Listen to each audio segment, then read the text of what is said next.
Hello. Hey guys. Hey guys. Hey fans. Hey YouTube land. Hey Nettie. How are you? Hey lurkers in the back. Lurkers. All the hundreds of people that are watching us in the back and not saying anything. I can't even see like how many people are here at any given time on this platform. Oh, well, why don't you like look around on the thing? You'll probably see like how There's like nothing to click on. all the little buttons. Really? Oh, maybe that's just me because I'm hosting. Yeah, it's just like my camera stuff and then the chat. Oh, okay. And then leave. But you can see the chat. You can see there's a place for private chat. Yeah. What about on the side? Is there like design, captions, QR codes, music? No, that's just me. Okay. And I can see the different layouts. Can you? I think if you invited me as like a co-host, but you just give me the link to join. I don't know if that's a thing on here. That's just like my only guess. Yeah, that's a good thing for me to check out to see if there's a different classification. Well, I'm so glad you were able to do this because, of course, I scheduled. We started last week. That was our first week. And then this week came and I had a sleep study. I was, Nettie and anyone else who is out there listening, I was telling Bridget, I just did a sleep study last night. And I already know that I have sleep apnea from a previous sleep study. This was to sort of because my old sleep study was so old, like 15 years old. And my doctor was going to try to get me a different device to help me with my sleep apnea. So it needed to be refreshed. So I did that. And anyone who's done it probably knows that you don't sleep very well at a sleep study. But the big difference, though, in case anyone's interested, nowadays they make these rooms for you to do it in. It's a private room. It's like a hotel room, basically. It has like a little desk and a Like it TV. used to be a hospital room, is what you're saying? Yeah, it was a hospital room, a hospital bed. Yeah, I Um, was thinking if I ever did a sleep test, like I wouldn't be able to sleep normally. well, and you still have trouble sleeping because it's still a strange place, and there's a little bit of light in there too, which I kept going, oh, I wish this light was off.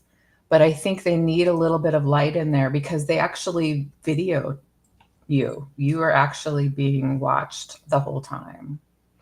Are you being watched the whole time, or is it just video footage that they watch later?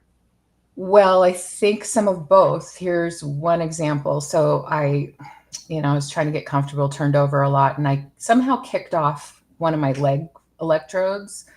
And he like immediately came on the intercom and said, "Oh, LeAnne, I think we lost one of your electrodes, and I'll have to come in and check it." And it's like, okay, I'm half asleep. Oh, Nettie says Jordan did a sleep study and you had to stay with her too. Oh, yeah, I imagine with some patients that is the case. Oh my gosh. Not a good night's sleep for you either. Yeah. Well, at least maybe was your experience in a one of the more modern rooms that they have made for the sleep studies now instead of the old hospital beds. At least there's that. So and there was like a full on ADA shower and bathroom, and they give you shampoo and everything.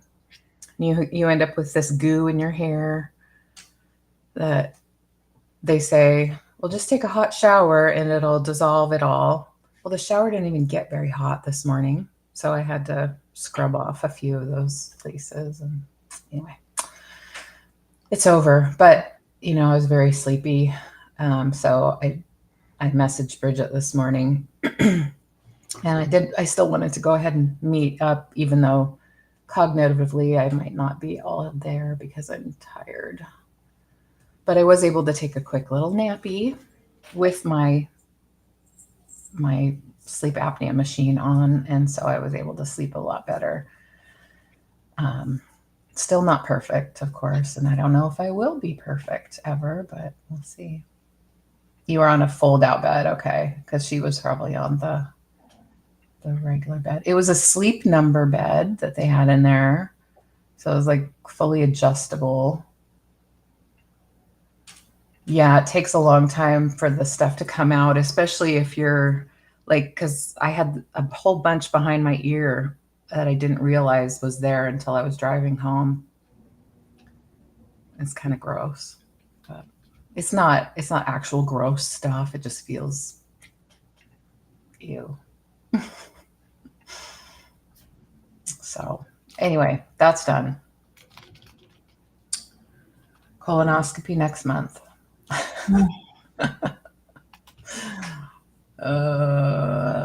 So I'm working on a bunch of different things. I'm also still struggling with my creative block, I guess. Massive indecision about things. So I don't know if I'll ever get over that. Hi, the Belgian hippie Heidi. How are you doing? Heidi's from Belgium, Bridget. Have you been to Belgium? No. I would love to go someday. I did the test yesterday. Yes, Heidi. Mm-hmm. Or last night, this morning. Yeah. And then you fill out this form that asks you, how many hours did you sleep? How many times did you wake up? How long were you awake while you were awake? And I'm like, I have no clue. All I know is I woke up a lot. I had trouble falling asleep. Shouldn't they be telling you that? Yes, that's what John said. Uh-huh. And yes, that's true. But he says, well, it's just your best guess. And there's no clock in there either, so you can't even like look at a clock, really. Mm-hmm. Yeah, I'd probably rage, honestly. I'd probably be a bitch and be like, you figure it out. Like, you tell me. yeah. Oh gosh, Heidi, every 3 years. Oh, I'm on every 5-year schedule. So last time was 2020. That was interesting. That's my favorite year. That's everyone's favorite year, isn't it? Look at all this stuff I have to deal with. Whoa. I'm probably not going to do it all today. They all have different problems. Drew ripped a hole in his pajama pants last night, and I was like, add it to the pile, I guess. Wow. Like, his like pajama pants that he's probably had since like middle school. Oh my goodness. How do you rip your pajama pants? Are you doing parkour at night? He was literally just sitting on the ground, like crisscross. I don't know why. Oh. I don't know what he was doing. Actually, I think he was working on, you know, those like gem things with like a sticky sheet and you like put the gems on. Oh my goodness, really? A diamond painting thing? That, yeah. We have one that we bought last year, and it's like a really big one that's like ghosts, and like we barely did any of it last year, and then now he's just like periodically doing it by himself. Cute. Yeah, it's kind of funny. That is really cute. Crohn's, yeah, Heidi, I'm sorry. That's tough. That's tough to work with. Well, it sounds cute. I want to see it done. I don't know if we'll be able to finish it this year, but we can try. Do you see my froggy rug on the wall back there? Of course you'd hang it up before it's done. Well, it's nice to put it up out of the way. But yes, of course. But I'm more than halfway done now. I'm excited. Yeah. So you're going to repair. Yeah, and shorten more things. Yay. Well, I'm going to do my down camera, and I'm going to show off my latest swap that Christy sent me. Christy Garza sent me this cute little, I think it was just like a little scrappy notebook we were supposed to do just to exchange with each other. So I sent her one that I made, and she sent this one, and I thought it was really cute. Very Victorian. Has a little button and lace and some tea or coffee dyed lace here on the edge. She did a really cute job. I love it. And I am gonna enjoy it and add to it here.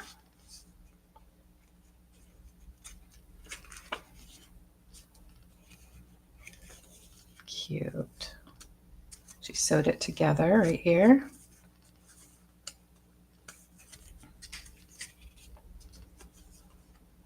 I love all these images. Those are cute stickers with the strawberries. Goes with the paper really nicely.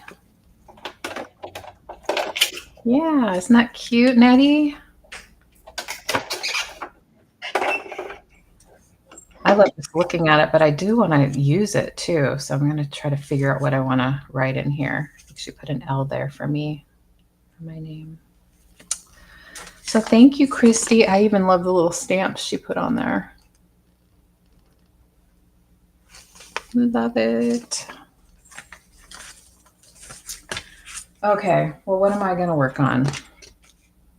That's a good question. First of all, let's clean up my mess here. Let's do that. Let's clean up a little bit.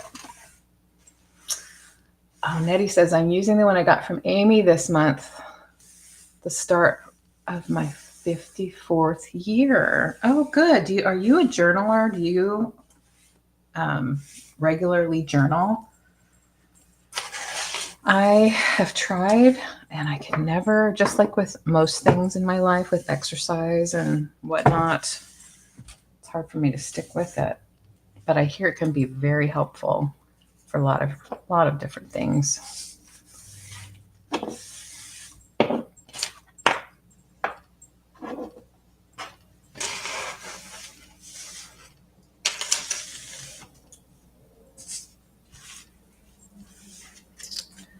have this little duck. No, goose. It's a swan. Swan/left. Painted resin. French country, yes. One per package. Oh, this is my dream. What? I think it's cute. This. I want it. You want this? Mm-hmm. It's from 1988. That's my favorite year. Is it?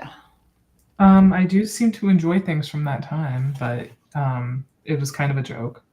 Oh, I figured it was a joke. But I do. Yeah, you like things from that year. Yes, I get that. That's also my graduation year from high school. I know. Yes. Can't remember where I got that exactly, but it just landed on my desk recently. What else? What else? I feel like I have another one somewhere, but I haven't. I don't know.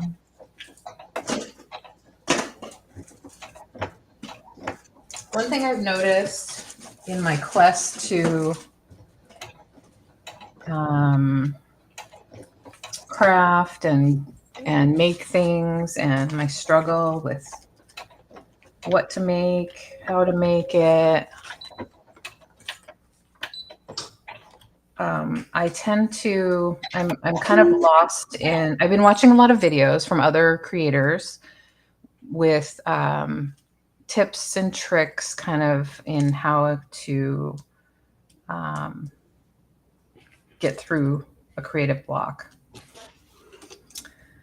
And they were talking about getting kind of lost and caught up in the stuff, the supplies, and how that can sometimes be a real hindrance, because you're just constantly organizing the stuff and acquiring the stuff. Now I'm not acquiring right now. The last time I went to get anything was last time I was in LA, and I haven't gone thrifting in a long time. Yeah, I'm not acquiring things, but I am finding that I'm looking at my stuff, partly because I'm trying to get my creative juices flowing, trying to see what I have, trying to put things together for projects and things to make to sell.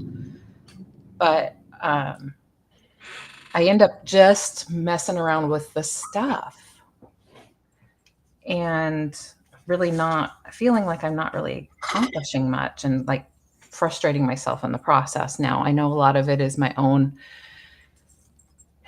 I I need to give myself credit and not stress too much and just try to enjoy even just going through this stuff. But I want it to be more than that. I want to accomplish something. That's Yes, the 80s were quite a time, weren't they, Heidi?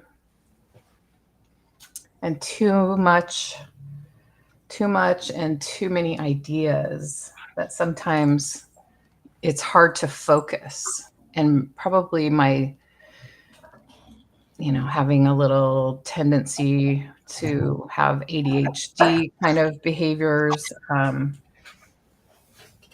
get a lack of focus. So obviously, I'm not going to change that at the moment, but I would like to at least improve on it in some way. So I'll continue to look for ideas, if anyone has suggestions on what's helped them get through these things. Sometimes life just happens to whatever's going on in your life kind of gets in the way of being able to just like relax and enjoy. But yeah, so that's where I am. That's my little ramble. What advice are you looking for?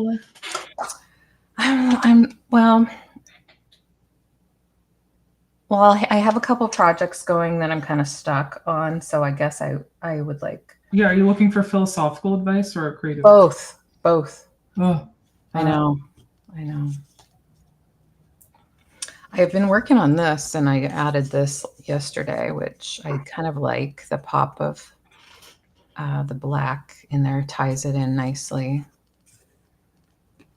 I like that. Well, if you're still interested in a business venture with me, I think I can solve your problems. So you're going to solve my problems with a business venture? Yeah. I think I can. Okay. I think we have the same problem. What is that? What I just described. But a lot of creative desire.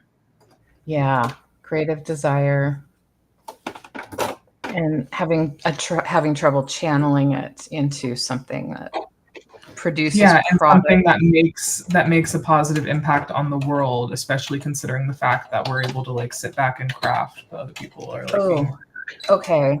Well, here we go. I just talked about how I wish I was a journaler, and so I'm going to write some of these things down. Positive, like little bullet points. All right. I'm going to use my junk journal. This is exciting. I'm excited. I'm going to write in this junk journal what we're talking about. And it doesn't have to be pretty.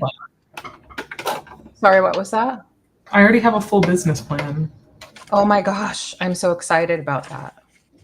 Okay, where do I want to be here? Now I'm going to get caught up in making a decision about where to write things. You guys, I'm nuts. I feel Do you need me to make a decision? No, I don't need you to make the decision. I just need to decide. Okay. Oh my gosh. On this shirt, I love this shirt, right? Don't you like the shirt? Oh, I love that shirt. I don't like the way it rides up like over my boobs. So I'm like putting these little loops of ribbon on either side so I can make a tie in the back. So that's great. What if the tie was an elastic tie too? Because it would then give it some give. Yeah, I have elastic. Could do that. Aesthetic, so I don't know if I have the right thing for that. But I'm making it so I can change it. Like I can't change the ribbon that I'm sewing in here, but I mean I can, but not easily. I like that. Oh, Heidi says I always finish things off. I don't like projects lying around. Well, that's really great that you can do that. I mean, I think that I don't feel like I have too many unfinished projects. I eventually get to them, but sometimes I just allow myself to get a little frustrated and impatient before I get to the finishing point. It's just more the decision making and the indecision. Oh, let's just write it in here. Okay. So you said positive impact, in that like made me think, okay, I should write down what my goals are, maybe, right? Okay, Nettie. So make a positive impact. And I guess I could define that. What is a positive impact? How do I know I've made a positive impact? So, like, upcycling, basically.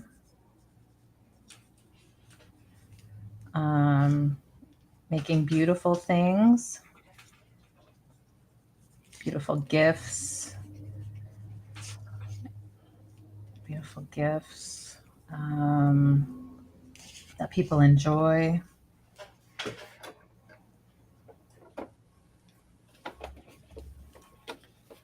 Process of creating.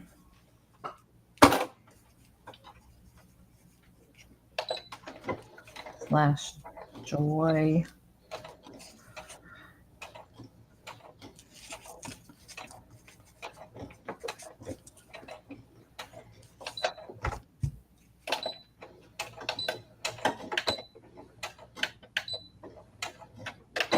Yeah, you have a lot of materials, Heidi. It's nice to, I think the creative people here can relate, that we'll see something and we'll think that has a lot of use, that has a lot of potential.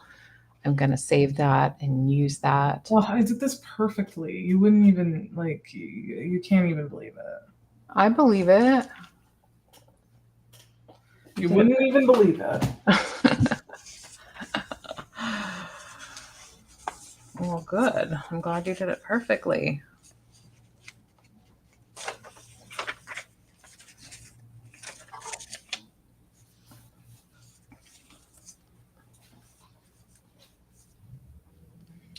What else do I want to write down? You get frustrated when you can't find what you're looking for. Yeah, I do too. It's really hard especially when you have, um, when you have so many things of different categories. You can organize the things. And Julie Day Trip Vintage Co. did a bunch of videos on how she was organizing some of her supplies, and that there's a lot of that out there, a lot of content from different creators, which is really good, on how to organize it. And I feel like we're not ever fully there. I mean, it's just like in life in general, nothing is really done. Everything is in a constant state of flux and change, so it can never fully be as organized and complete as I might like it to be. So there's always going to be some hunting for things, right? You mess things up when you need to craft. Okay, I see what you're saying. So only craft when it feels right. Sometimes a deadline of the sale that we have coming up on the 20th can feel like a lot of pressure, that maybe I'm putting too much pressure on myself. I got my lip smacker on my lips. But at the same time, I sometimes those kinds of deadlines can help me get some things done that I might not get done if I didn't have a deadline. So that's, again, a balance, right? So what else do I want to write down? Balance, the have to or need to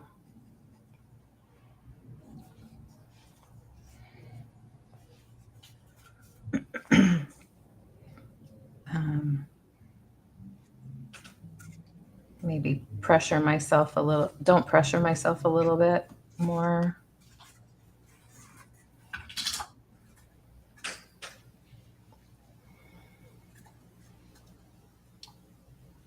Craft intuitively. Craft intuitively. That's how I do tend to do it. I think. And that's why I'm looking at my materials and waiting for inspiration to come and trying to piece things together. But then I feel like I'm just sitting here doing really nothing. Now that's my negative self-talk. I'm not doing nothing. And that just goes back to enjoy the process.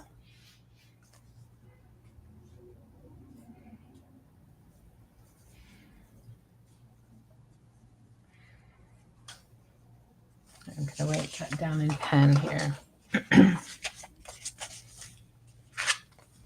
Where was I writing things? I was writing down quotes too. I was going to try to do that once a week. Where did I put that? Right here. It always seems impossible until it's done.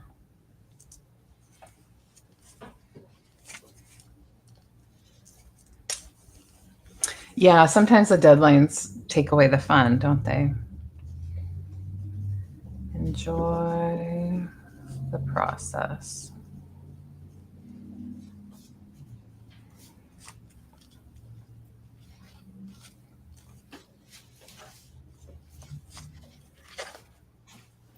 My shirt's done. I'll probably do this. I'll probably do a like lace instead of this ribbon. Oh, neat.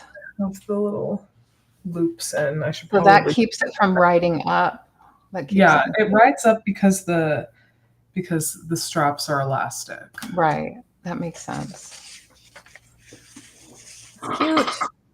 Yeah, so I've done 2 already. That's so smart. And so fast. Yeah, I mean the crotch hole was quick. Oh, you sold the pajamas? Yeah. Cool. Good. Seems kind of pointless because there's a hole right above it, like built in. Right. It's like, oh, I ripped my pajama pants.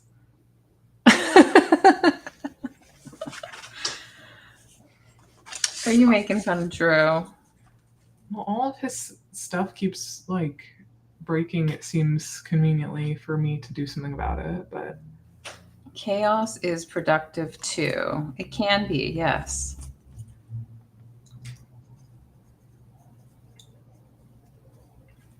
This is just really basically thinking more positively about the whole thing. I feel like. What's the whole thing? Yeah. What is the whole thing?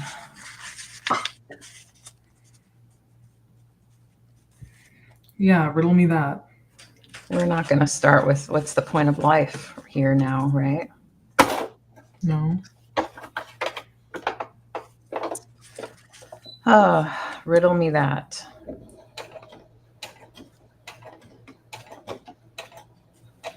So, I always want to ask you about your life and what you're doing because it sounds so much fun. I sometimes don't leave my apartment. Well, I know, but you definitely left your apartment on Saturday. Oh, for Disneyland? For Disneyland. Yeah, it was fun. Always a good time. Amanda is such a good friend. Hanging out, bringing you there. Yeah. Yeah, it was fun. That's good. You got to go to the Blue Bayou. How was that? Good. What'd you eat? It was my 3rd time going with Amanda, and I guess just my 3rd time as an adult because I haven't been since being a child, other than those times. Mm-hmm. But yeah, it's always good. It's obviously like really expensive for like no reason, but like the cheapest like dinner dish is like $34 or something like that. It's like it's really good, and it's nice to be like served during like a park day, you know, rather than having to like scramble for a seat somewhere. Right. Like constantly like getting water refills and whatever your drink is refilled. That's true. It is nice to have that little break where you're just sitting and Yeah. yeah, that is the point of life is to grow and spread love. I agree. I mean, really, that's really it. And help people. Yeah. That's you both grow and spread love when you help people, right? Well, okay. Well, I don't think helping people should be a subliminal message, but yeah. Oh, I'm inspiring you with the stamps. Oh, good. Well, this was just me slapping in some stamps one day when I didn't know what else to do with myself. So, grow and spread love. I'm going to write that down. Okay, I need to mark the page that I was working on, obviously, because I keep losing it. Losing it. Where is it? There's another page I could write on.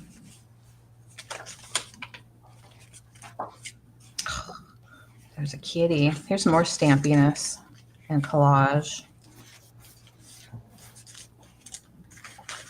It's very random. Grow and spread love. Where do I want to write that?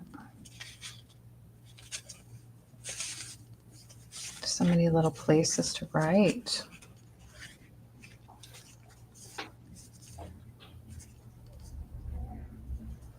I'm gonna have to be off camera because the next thing I'm doing is I'm turning this. This you would think is just a shirt, but it's actually a bodysuit. And I like it, but I don't like the way tucked in shirts look on me. So like I kind of have to turn it into a shirt or else like I don't wear it. So I'm just gonna cut the bottom off. And That's a great idea. Taking something that you have and making it so that you'll wear it. Well, yeah, I mean, I was hesitant to do this because it's like a vintage Victoria's Secret thing that like it's nice and like it has like a cute little snappy bottom and stuff, but like I just don't like the way a tucked in shirt looks on me. Right. Yeah. So I have to do it, or else I won't wear it. Yes, do it. Because it doesn't serve you. It's not it's not effective in your life to have things that don't do something for you, right? So even if it's vintage and nice and everything, if you can change it and make it so that you'll wear it, then you should do that. Yes. Yes. Grow and spread love. And yes, you are inspiring me, Heidi. Thank you. And I'm glad that you're getting some inspiration too. That's what the whole point. Am I inspiring anyone? Oh, you're definitely inspiring me to look at things in my closet that aren't serving me or don't do anything for me and see if I can change it. If I can't, then I can pass it on to somebody else who could use it. Yeah, I mean, I don't typically do this a lot, but it's hard for me to do it alone. So I don't know why, but it's easier to do it when I have people to talk to while I'm doing it. Grow to the, yes, it's helpful to be with somebody. Isn't that called shadowing when you're working on something next to somebody else? It doesn't have to be the same thing, but you're kind of supporting each other creatively. Or I don't know what that's called, but probably. I think I heard that recently. Grow to the best version of yourself. Yes.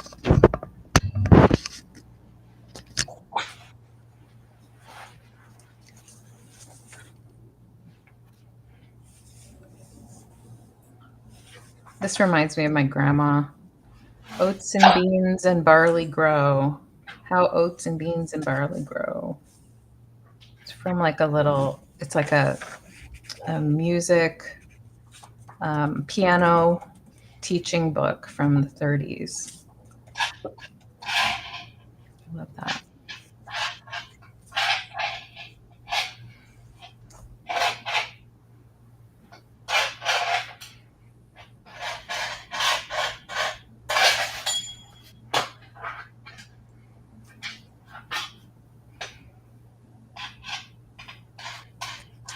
Maybe I can put some color on this page.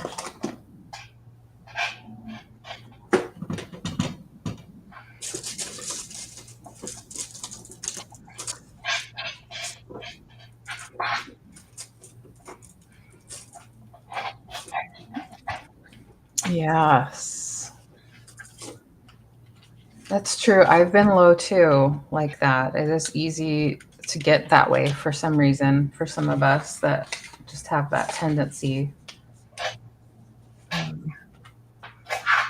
It's helpful because when I get that way, I tend to want to withdraw and I feel like I don't have anything to contribute. But if I can fight through that and make myself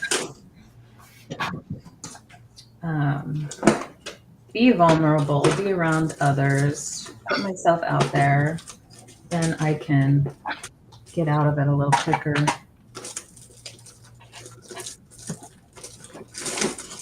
And maybe help someone else in the process too. Look at all these. Parallel play. Thank you, Nettie. That's awesome. Parallel play.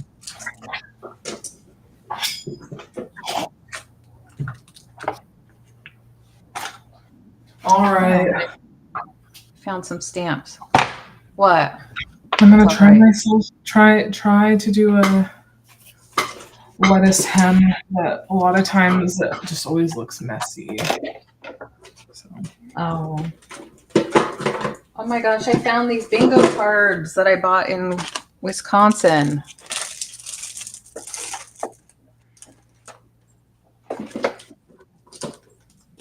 Here I go again, just looking through a drawer and finding stuff.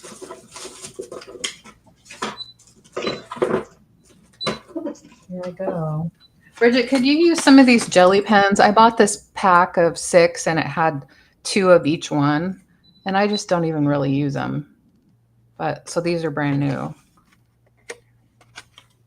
I guess, I mean, I also have a lot of pens. Like I have our entire box of pens from like our home, like right. pens and stuff. These are white jelly roll pens, and they look really cool on black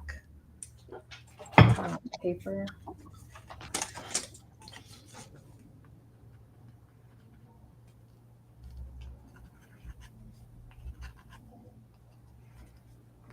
So there's like 3 different sizes.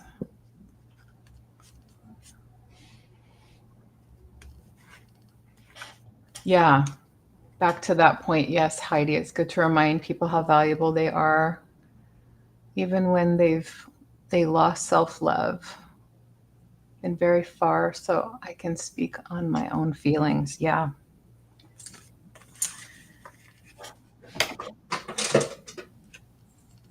Oh, yeah.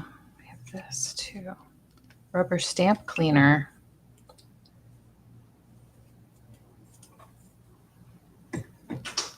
I just went through through that box of rubber stamps from back in the day. Bridget, you might recognize this orange tub. Yeah. These are cute. So I donated a bunch of the stamps. I think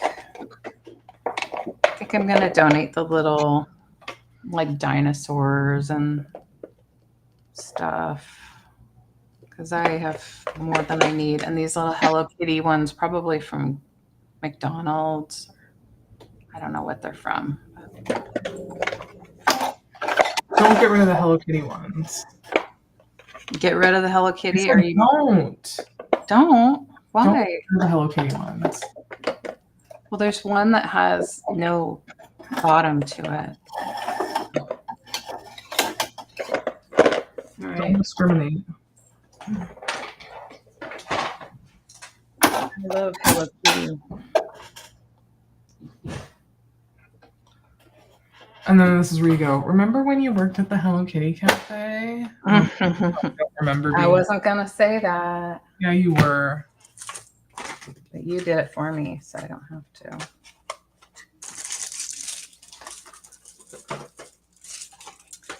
I have this brush.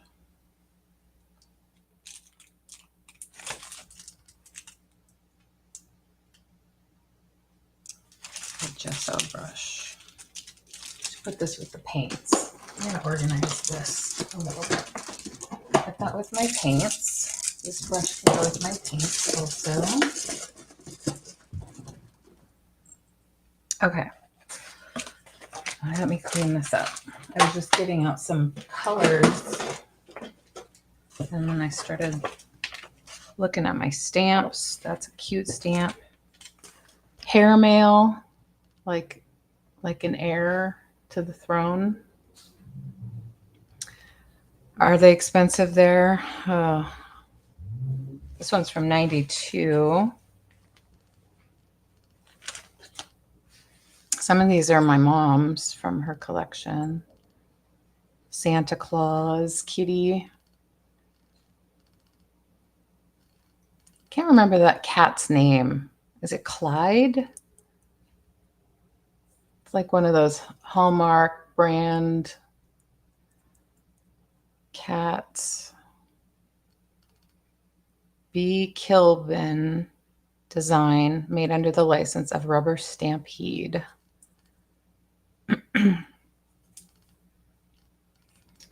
Jordan wants to go to the Hello Kitty Cafe. Nettie, yeah, you should go. I guess there's got to be one near Santa Monica or in Santa Monica. There's one permanently at Universal. I think you know that. Oh, yeah, that's right.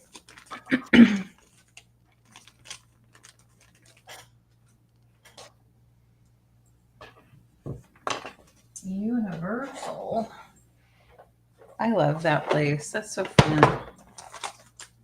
It's so much more exciting than it was when I was a teenager and when I went there then.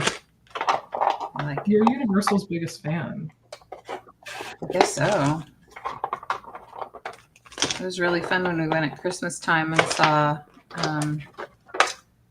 the Grinch and oh God, what's the dog's name? I can't remember now.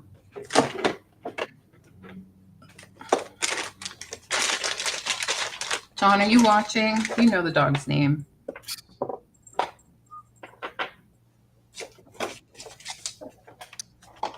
John, are you there? Are you there, John? This is going to take so long.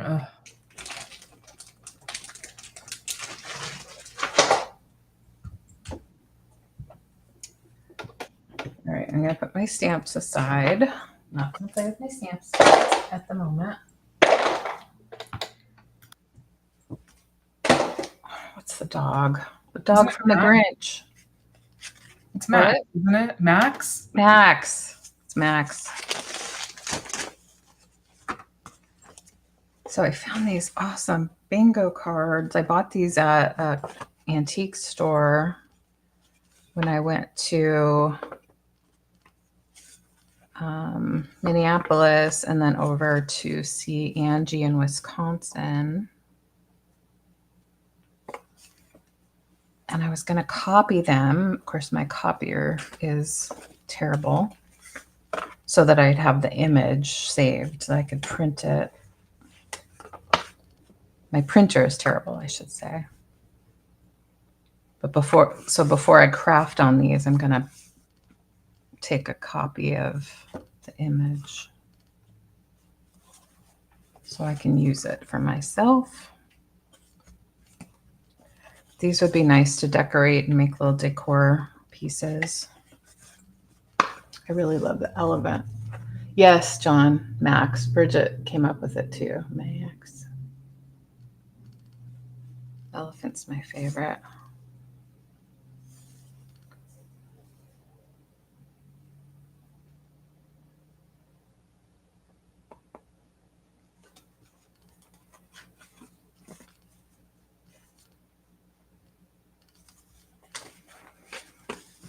Well, I'll set those aside and look at them and enjoy them. I painted this box. I used like a metallic bronze. And I want to kind of use it to organize things like this. So this is perfect. Kind of display and organize at the same time.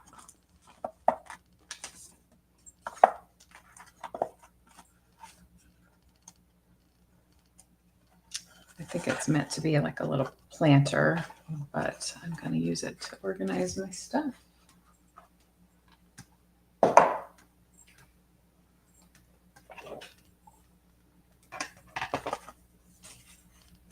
Okay, what else? What else? Yeah, I never see those bingo cards around here in the Northwest. Those are pretty cool. I mean, maybe they exist, but I'm sure they're just all in collections.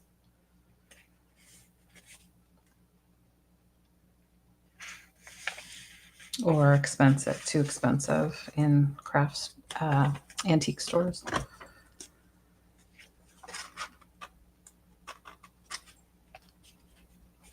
Pricey, I should say. Yeah, I've only ever found those at an antique store and I think they were, gosh, I can't remember now. Were they $3 each or $5 each?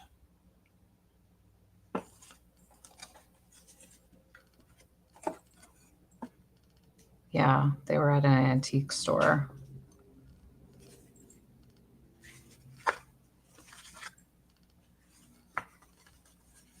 When I was on my trip, thousands of miles away from here.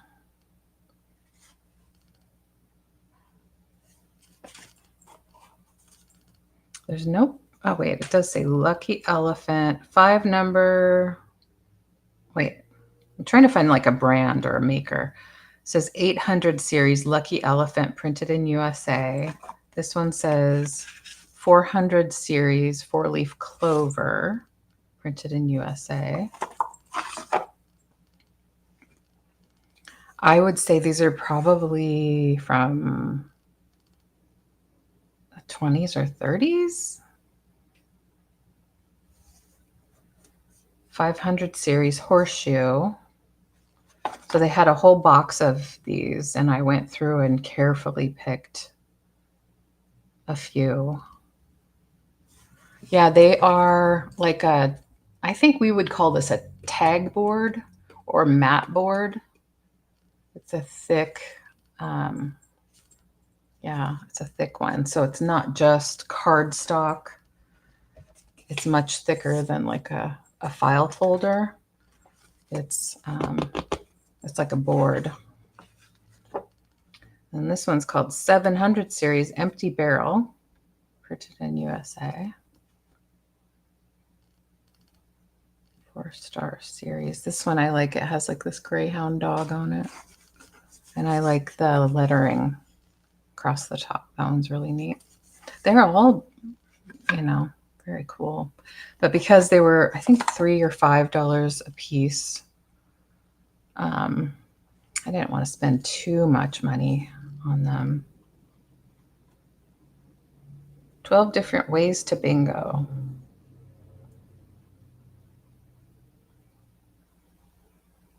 Star and Crescent series, number 1000. Yeah, I thought it was cool. Hi, Terry. How's it going? How are you today?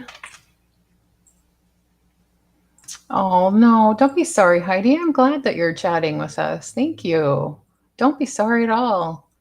Being bedbound and lonely is no fun. And I'm glad you're here with us.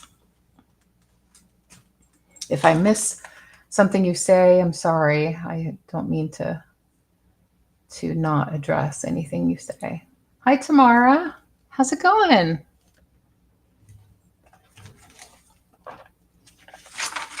Okay, so I wrote a couple things in my journal. This is another quote that I found recently, and I'm going to put it in my book. Your success and happiness lies in you. That's a Helen Keller quote.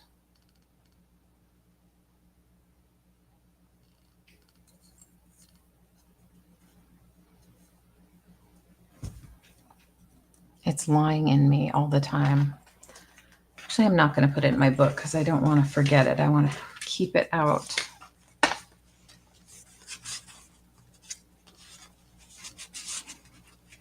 Well, Bridget, what are you up to now?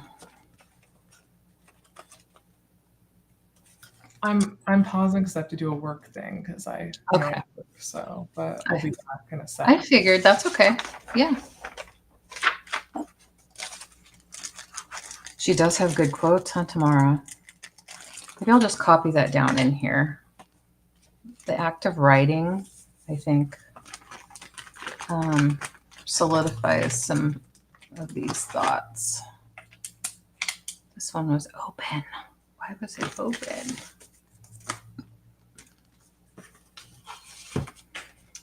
Where's some scrappy paper? Scrappy. Oh, good. It still works. Okay. Your success and happiness. And I'm going to work on slowing down. I'm used to rushing through life here. Lies in you. I don't know why I rush so much. Helen Keller. There we go. I'm having all kinds of sounds in my head, hearing again, electricity gooing through my face, brain, and limbs. Oh, Heidi.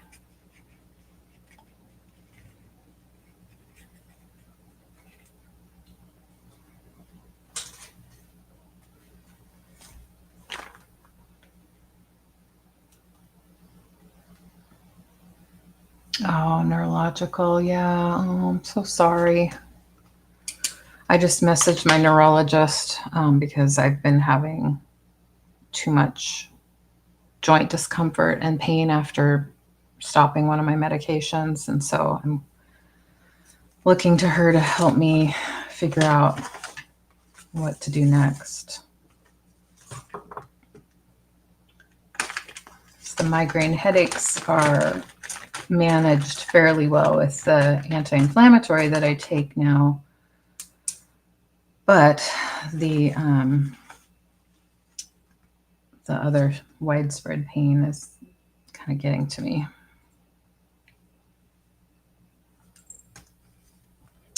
Oh, I'm sorry, Heidi. I'm glad you're here with us.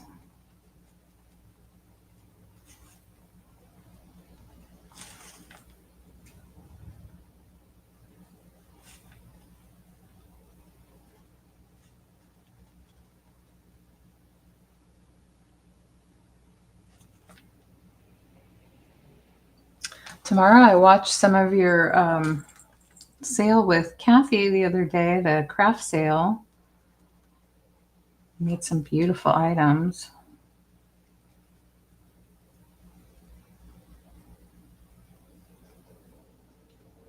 And then your Halloween sale. I love Halloween.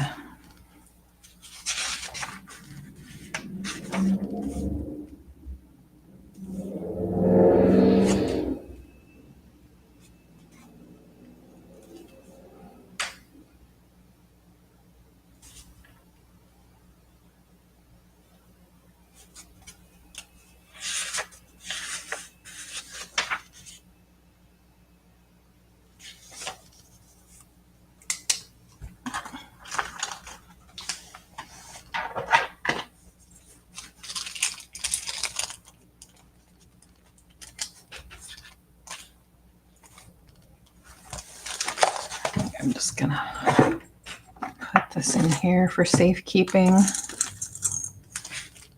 I'll probably forget it's there, but that's all right. It'll be safe.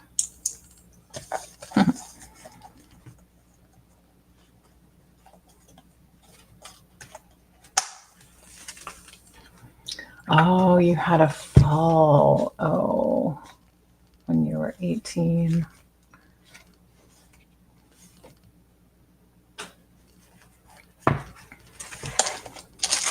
It could fit better. Let's see.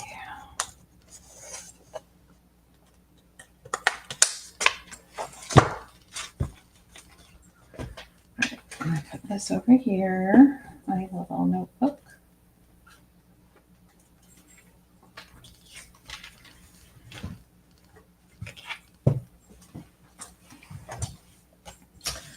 What am I crafting? Well, that's a good question. I have a lot of things going on right now. So I'm working on this assemblage with this cat. I want to have this base that I made. I want to put this painted black cat that's kind of ceramic. I don't know, maybe I should put glitter on it. I'm not quite sure what I'm doing yet. I do have this that I wanted to put around here, decorate the base, and possibly over the top of that some orange rickrack.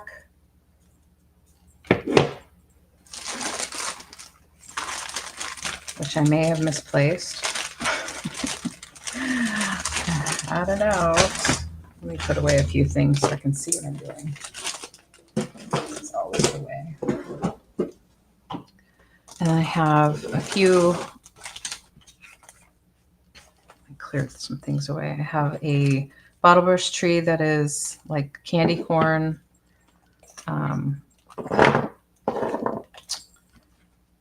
colored. I have a few of these picks, these little vintage picks. Okay, John, no worries. You don't have to listen. Work is first. Work comes first. Nettie's making a spine for 2 different junk journals that are no-so. Cool. You love my tags. Thanks, Heidi. You're so sweet. Made a few tags with no real purpose in mind. I do have this journal that I'm deliberating on still, trying to figure out if I'm gonna try to sell it or what. And I was gonna get some ideas from Bridget when we get a moment. Do a little brainstorming on that one. Clear a space here so I can work.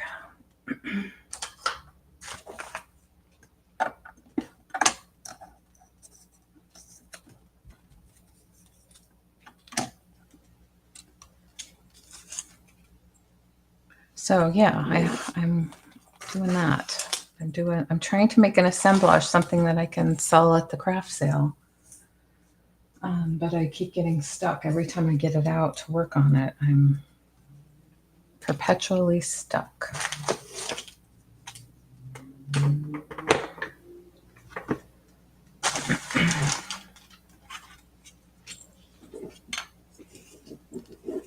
Where is that orange? Here it is. Orange rickrack.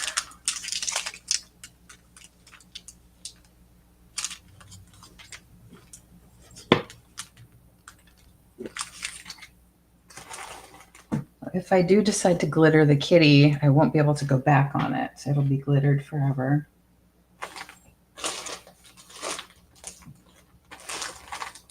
And that kind of decision paralyzes me. So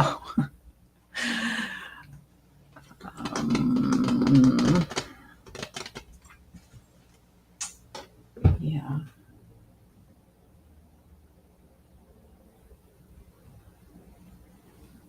So this is an example of what I'm talking about with my process. Trying to be patient with myself.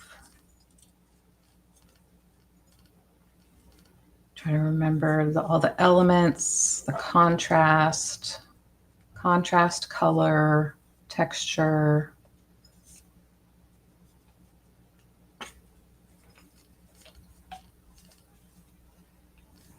Put this in, put the cat in the front. I'm trying to hold it so you can look. The bottle brush tree in the back. And then have this little pick somewhere, maybe right in the front. That's more contrast.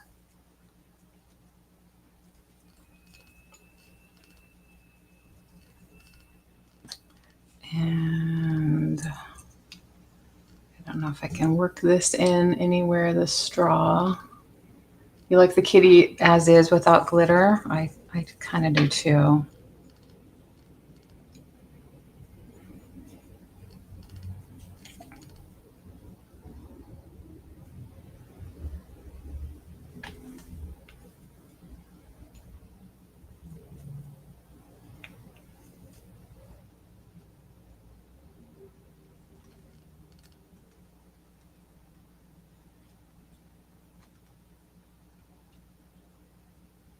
What she's sitting on is basically I put some air dry clay in here and I painted it,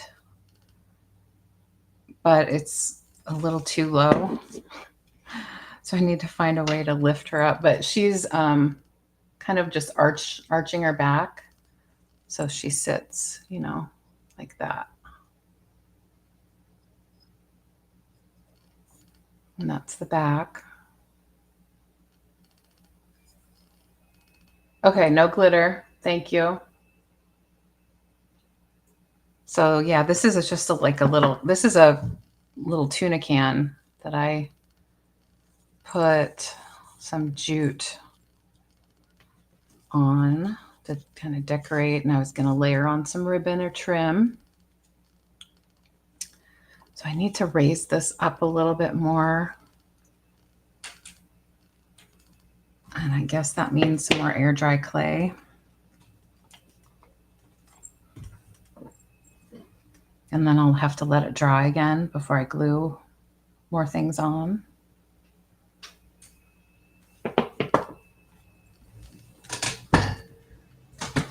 That's why things get done. I feel like they get done so slowly because I have to wait for the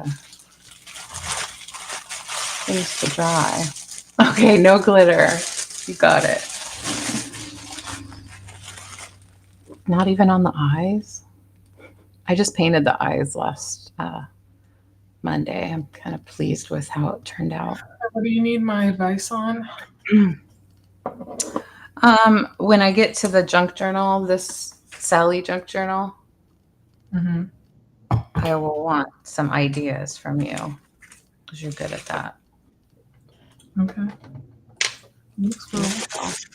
Okay, so I'm going to build up the space a little bit more with the air dry clay.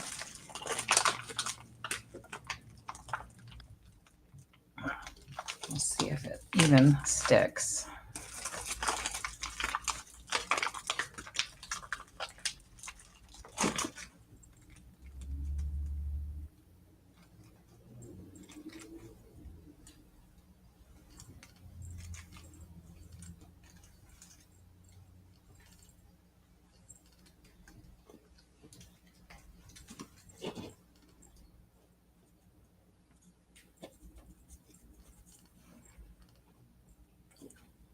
I also had some vintage tinsel that I was thinking of working into it, just putting it in at the bottom. And I'm just not quite sure because this is silver and there's gold in the ribbon that I was thinking of using. I didn't know if that would be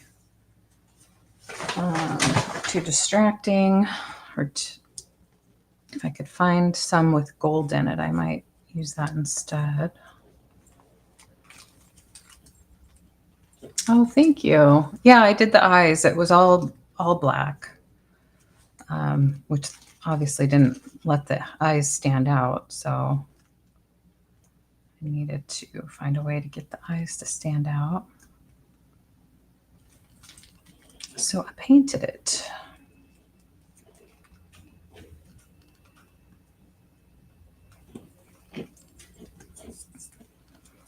Okay, so I made a hole for that. So she'll be up there. And I'm going to put the tree in the back. I'm just kind of dry fitting this to see where I am with the clay and the tree.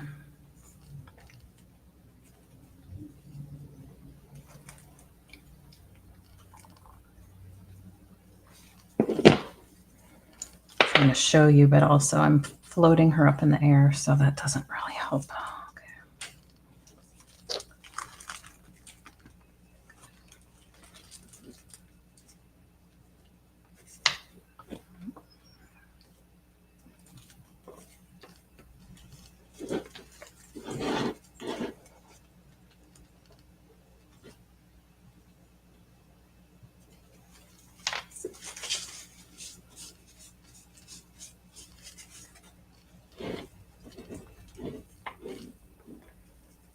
Okay, yeah, I think this will fit. I want to keep the base of the tree on because I want to have it have as much height as possible, because I could take it off the little wooden base, but then I would lose some height. So I think I'm going to keep it on. Yeah, what's your question?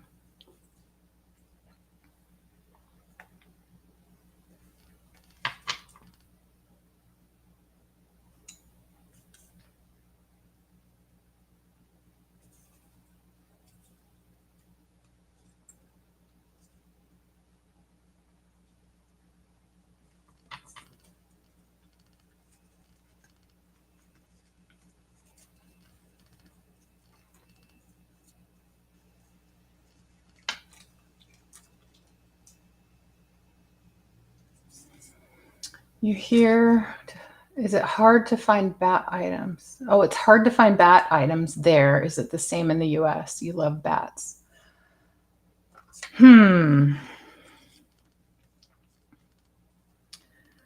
Yeah, I think it is hard to find bat items. I don't think there's a lot of people that are a fan of bats, but I could be wrong, and it could be a regional thing too. They could be more popular other places. I'm gonna put a little bit. I just brought out my Halloween items, and I have a lot of like little rubber bats that I continue to store and don't do anything with. So I'll probably donate those soon, but they're just like little plastic toy bats. I don't really know. I think I bought a lot of Halloween odds and ends from another reseller one time. That's where it came from. And I just never ended up using them. The bats, that is. I used some other like bugs and things that were in the box. I feel like you sent me some like. Oh yeah, I probably did throw some in your box. Yeah, I was like, what? Yeah, what's this?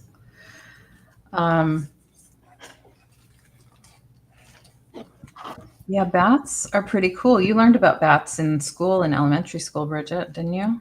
Or was that Maddie? Yeah, did you or no? I mean, yeah, technically, yes, I probably did. Like in biology, they're very important to the They're ecosystem. so cute, and I wish that you could touch them for real. You know, I know they don't let you touch them. They don't like it. We'll give you something, right? Like they carry rabies. Yeah, they're so cute, like baby bats. Like that's like my favorite, like kind of thing to come up on the social medias for me. Like a baby cat, like being fed like some food in like a syringe or something. Mm-hmm. Yeah, I have seen that too. There was like, so well, Heidi likes bats. I have to remember that. That's cute. And Bridget likes bats. I like baby bats, but I like all bats, but baby bats are the cutest. I remember learning about echolocation. Yeah, I feel like I learned about that mostly in like video games, though. To be honest, what was that video game? it was like the Jumpstart something. Mm-hmm. I don't know. That was one where the disc like disappeared. So I don't know. Echolocation. This might answer your question. Orange County is located in Washington in the United States. Do you hear that? The Amazon Echo started up when I started talking about Echo. Because I have the one that Grandpa had that we called Echo. Yeah, what's the point of an Amazon Echo? Is it just a way to like write love letters to Jeffrey Bezos or something? Some people play music with it or ask it questions. Like Grandpa used to, because he couldn't type on a computer, he used to Oh, I know what he used to say to it. Echo. Like he would ask, Echo, who holds the rushing touchdown record this year? Now it's going to respond, right? Please go to the communication settings in your Mexico. Oh, she's not helping me today. She didn't get it. She didn't understand. She didn't get it? Sorry, what? No, she didn't get it. She wants me to go to some settings and change something. Oh, I'm sure whenever Grandpa heard that, he like probably just like fell asleep or something. Yeah. Halloween's not a big thing here. I love bats and black cats. Me too. I used to dress up as a witch. I love how you said yet. Yet? You're going to get it started. Like she said yet, not you. Like you skipped that part actually. Halloween is not a big thing here yet. Oh, I did skip that. Wonder if it'll catch on.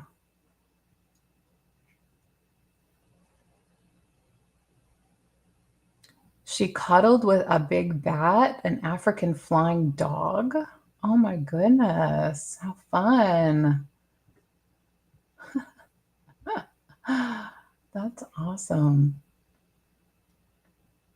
What am I doing? Hold on. I lost my chat. There it is. All right. So I'm going to go wash my hands because that clay leaves a residue on my hand. Oh, it's just it's like Amazon Alexa. It's like it's a device that's hooked up to your Amazon account. Basically, you can play music on it. You can add things to your shopping list on it. You can literally order things from Amazon on it. That's kind of like the whole thing. That's like how it started. That's how they get you. There's probably so many more things that that you can do that I don't know. But my dad had Parkinson's and had some cognitive issues, and we got one for him because it also has a camera, so I could check in on him visually, and you can also make like video calls with people so you can see each other, similar to like FaceTime. So that's all that is. So you have to have a device. The one I had for him was called an Echo Show because it had a screen on it. You can also get little devices that are just a speaker, basically, and instead of a screen. Playing music, looking up things on the internet. He used to do, a lot of like trivia type questions, and because he was very liked facts. He loved to query, you could say. Oh, that's a good way to say it. Yeah. That's a really good way to say it. Yeah, you can look for the Amazon Alexa app on your phone. I am not trying to promote them, but since you asked, I'm trying to help you. I'm going to go wash my hands. Be right back. I know. I can't believe it. Yeah, if everyone can help it, don't support Amazon. Or else we're all gonna die. Yeah. What are you up to, Maddie? How long have you been here?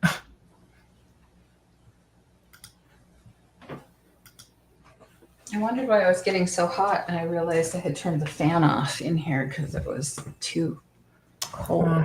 Maddie! Maddie's here. Yes, I'm sorry. Just forget I ever said that. Oh my God. I already Tell me addressed about your craftivism journey, Maddie. Tell me. Maddie's in the chat. Maddie's my older daughter. She's 2 years older than Bridget. Yes. Yes, Tamara. Try. Try is my operative word because it's been one of those things. Oh, you used one of Grandpa's Echoes for a while, then you changed your Wi-Fi name and it freaked out. Okay. Oh, Amy. Hi. How are you doing, Amy? Busy crafting as usual? Good, Heidi. Yes. Tools, the technology with the voice activation things can be very useful for people that are bedbound or having trouble doing things. So what is craftivism? We should talk about that. Yes, Amy. Okay, since you brought it up. Get into it. If anyone is politically incorrect, leave now. Oh, no. Craftivism is, I have two, Tamara, and actually I have no need to go there. It's scary. That's a scary place for me. But for some people, I realize that they don't have much choice in where they shop. But yes. So let me read a definition of craftivism first, and we can go from there. Craftivism is a form of activism that combines crafting with social and political causes. It was coined in 2003 by sociologist Betsy Greer to connect individuals engaged in craft-based activism. Craftivism often involves using craft projects such as knitting or crocheting as a means of protest or to advance social causes, emphasizing anti-capitalism, environmentalism, and solidarity. This movement values creativity and community engagement. That's what I'm here for, allowing marginalized voices to participate in political dialogue. It also supports the idea that all art is inherently political, especially in this climate. Mm-hmm. But I guess right now I'm fixing some of my clothes so I can wear them and like them more so I don't buy more clothes. That's my craftivism today and last week, I guess. Right. I came upon it probably sometime after November, just feeling a lot of, feelings. And I came across some videos, which I've put in my playlist under Craftivism on my channel. So if you're interested in how I started hearing about the term Craftivism, that's, and I'm still learning about it, and I'm still, but I think the concept of coming together, being creative together, using it in a way to kind of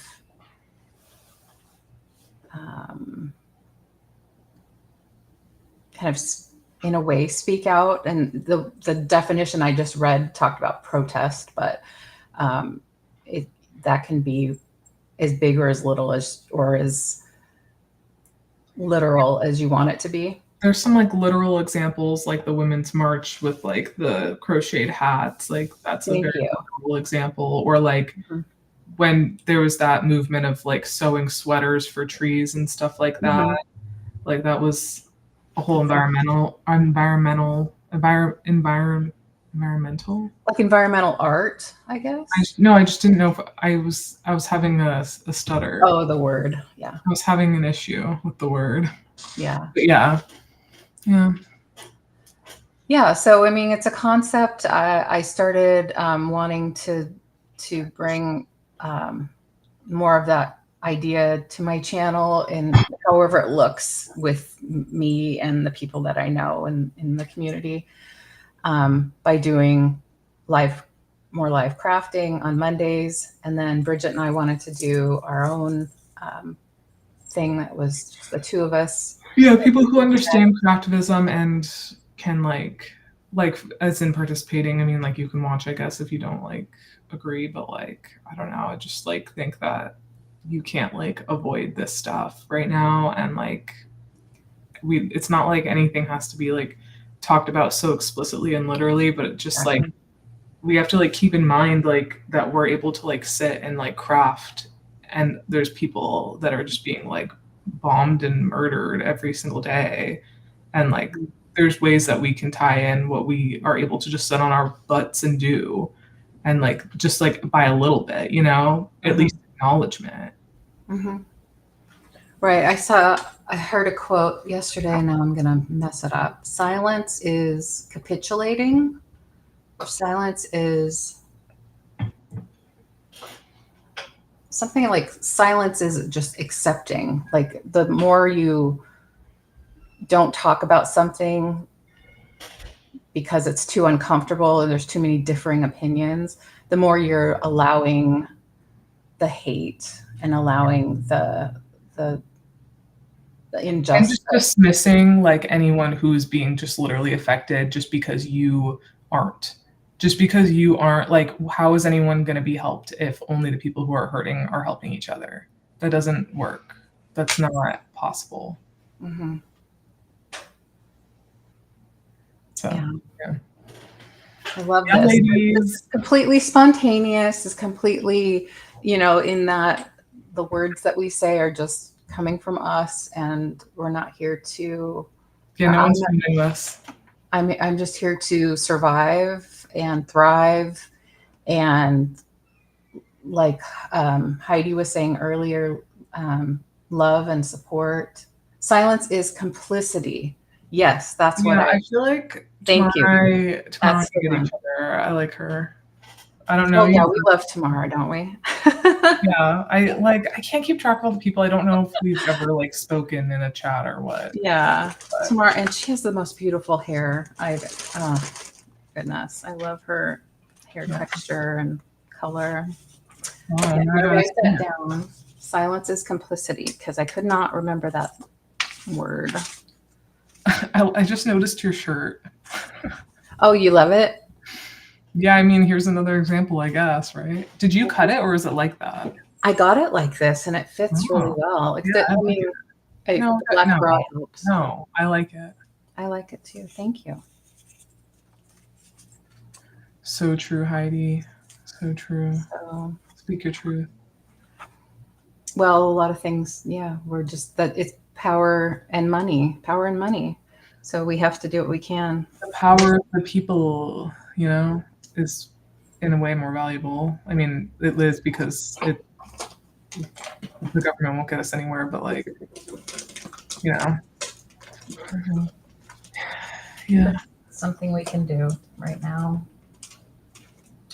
So yeah, I'm going on a trip soon, and I filled up my free people cart, even though I shouldn't support them because they kind of suck and I try to not, but I filled up my cart and I was like, I can't, I have so many things that I should just alter, and it won't be the same, but I just I have such a hard time spending money right now, even though I have it, I just can't make those big purchases. I'm just it just feels so wrong.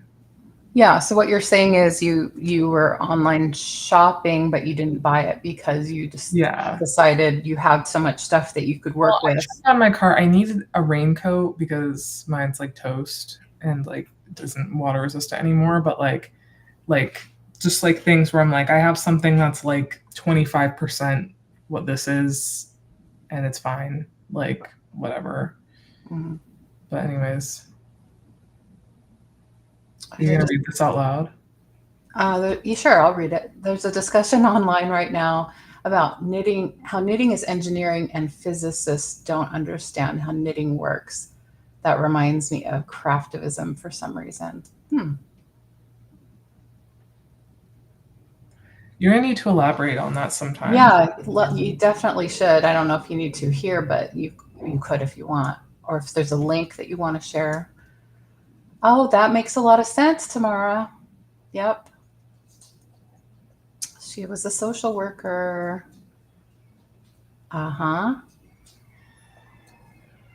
Yes. Yeah, that's Helping nice. people, family, friends.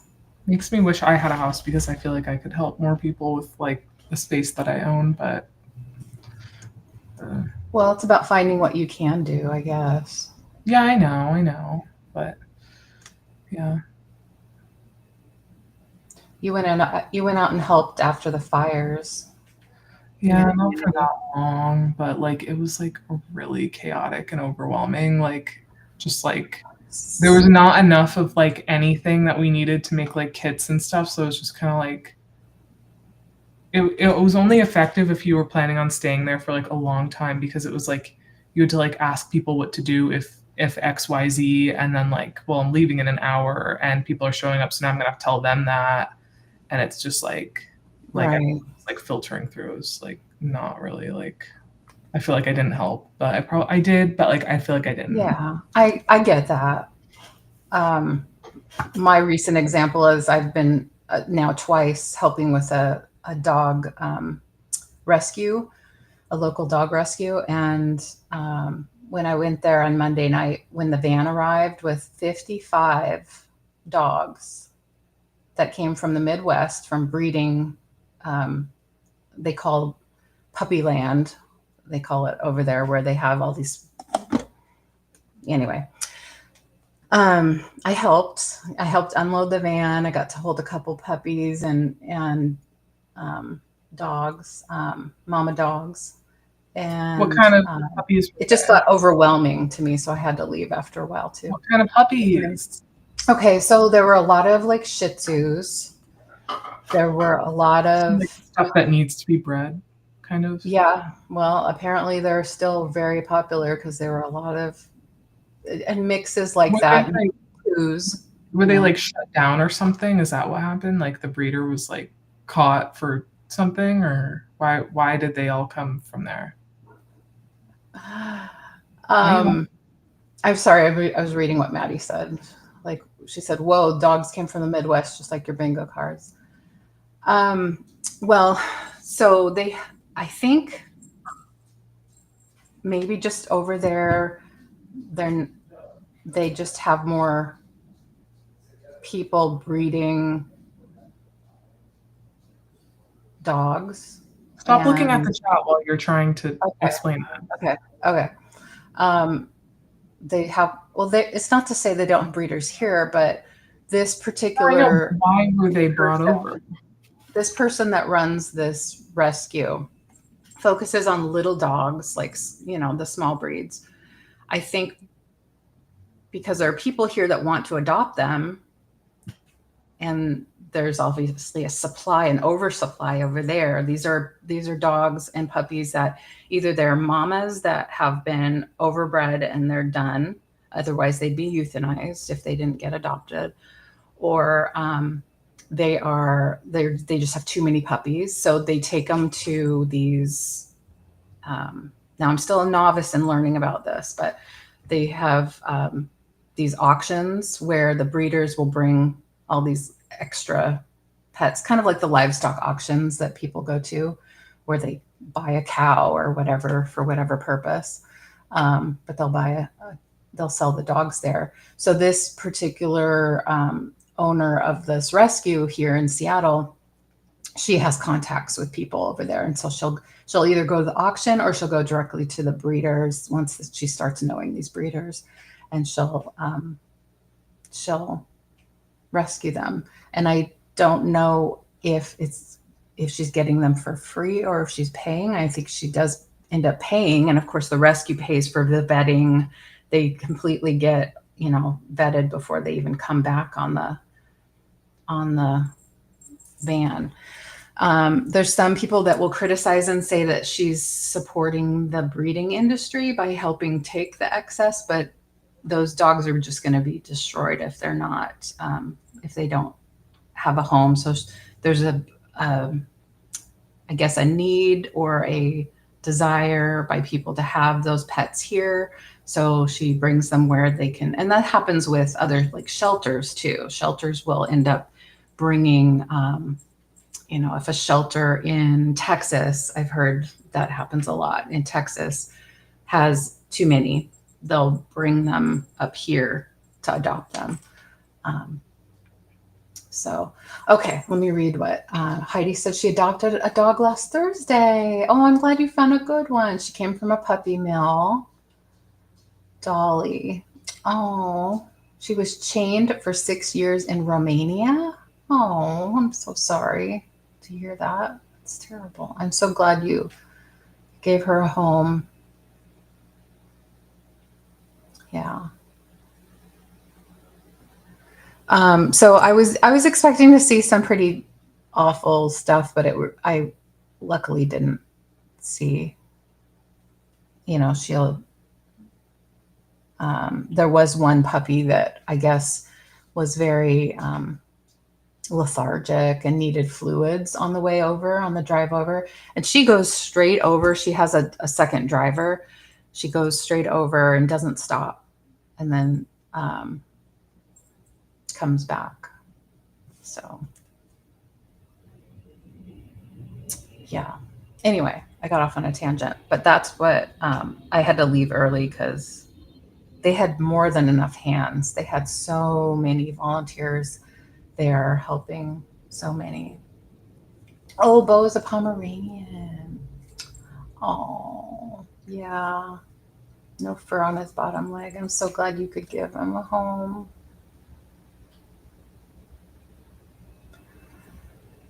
And I think someday maybe I'll get a doggy, but not at the moment. So right now I'm able to help by going and helping with the logistics of the van and stuff.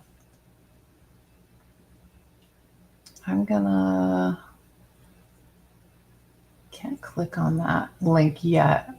How can I click on that link? Oh, I know what I can do.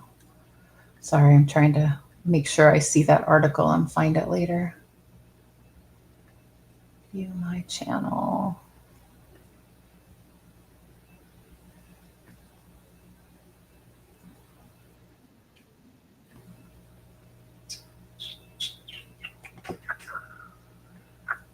So what else is going on out there in YouTube land?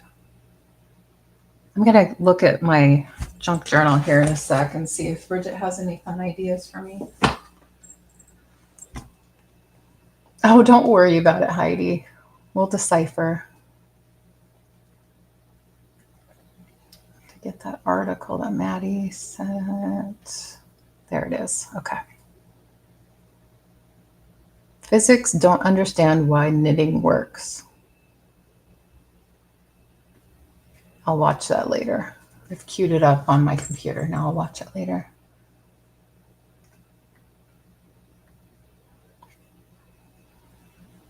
What time is it where you are, Heidi?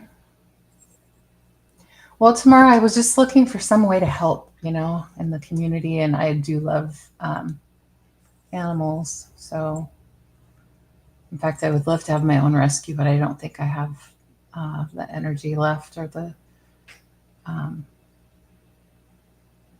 cognitive skills that it would take to manage it at this point. But I'll support, her efforts at the moment. Thanks for saying that.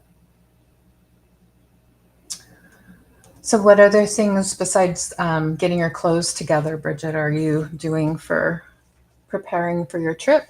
Can I have a second? Oh, sure. I'll just look at my little book here. Gonna let this dry for the kitty assemblage.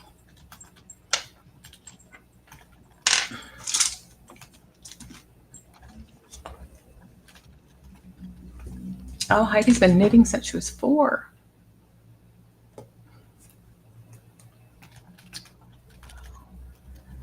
It's a video, and there's criticism about how the video is made.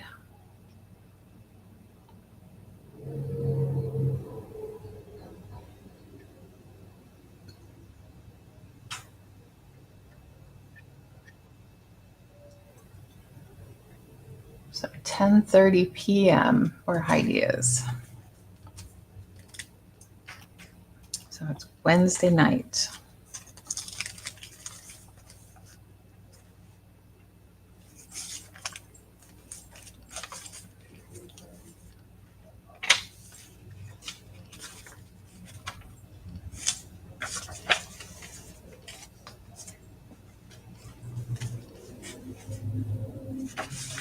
I have done a little bit of knitting. I've like knitted a scarf.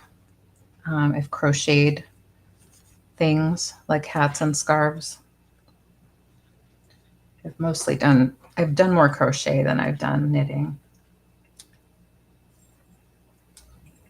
But I have a hard time following a pattern and being patient enough to learn how to follow a pattern.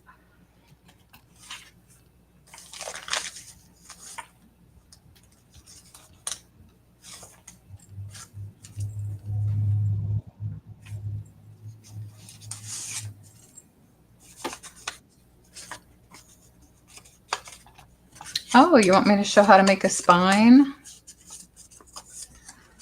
I'll try to describe it. I don't know if I can.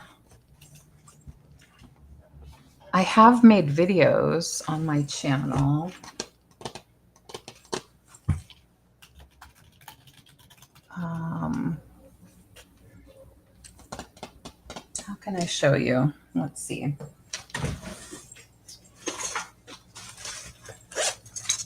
I'll get out some of my supplies and I'll try to show you. I have a book that I've taken apart.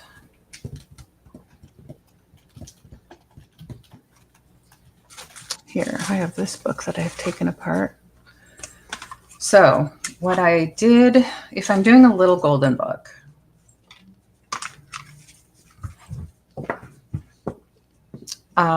oh, you don't use a pattern. That's how good you are. You know how to make things without a pattern. That's crazy. That's so good. Nettie's working on a coin envelope for last week's prompt. Awesome. I want to get on the prompt thing one of these days. Okay, tomorrow. See you when you get back. So I take a craft knife usually and I run it down the end of the book. Well, there's a whole step-by-step process. I've skipped ahead already. I take out the pages essentially, and I cut apart the book. And then what I want to do is have a piece that goes here, a spine, right? 2 inches is probably what I did here. This is probably 2 inches. You can make it any size that you want, really. And let me see if I have a piece. So I used so we were talking about like tag board or cardstock or mat board earlier. What I use is usually the back of a notepad. You can see it's like a thick cardstock essentially, or tag board. There's different names for it. You can also use like a cereal box and double it, like glue it to itself.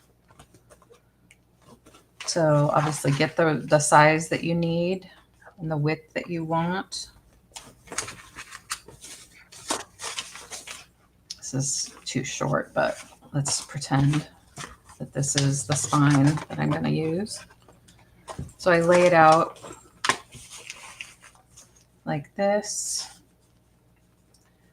And there are many different ways of doing this. And if you look at, I'll see if I can find a link for you to find it easily. But if you look on my page, especially that series that I did with Julie, Day Trip Vintage Co., where we specifically made little golden book journals, we went through this process of how to make them. So that's where you'll find it in the little golden book series that we did. We did an 8-week series on this. Essentially, I just tape it. This is my preferred method. There's many. I use this athletic tape which is basically a fabric tape that you would tape your ankle if you had a sprain or something like that. So I tape with that.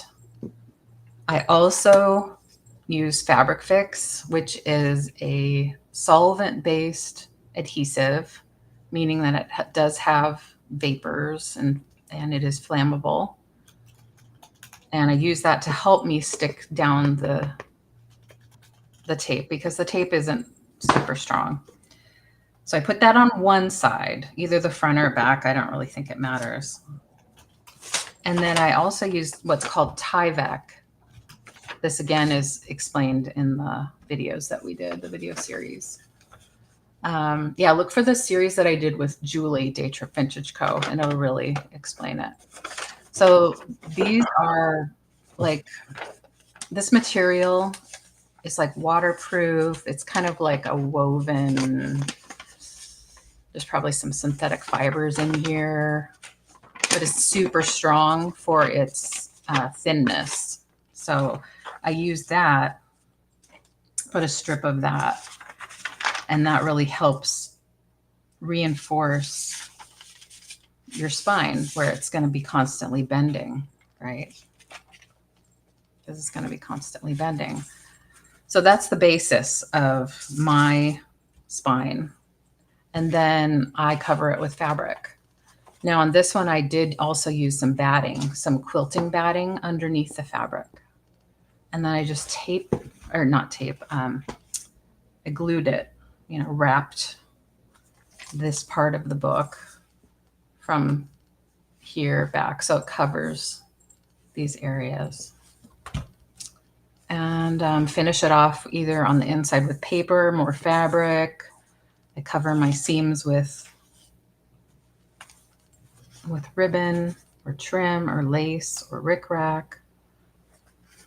And that's how I do my spines. So I just have, kind of a supply of found material, cereal boxes, backs of a notepad that I used up. This is another packaging. Yeah.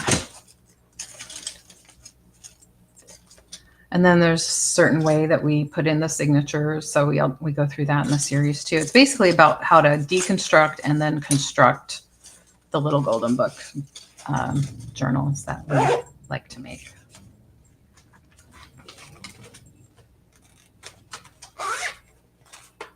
It sounds complicated, but I think it's very simple.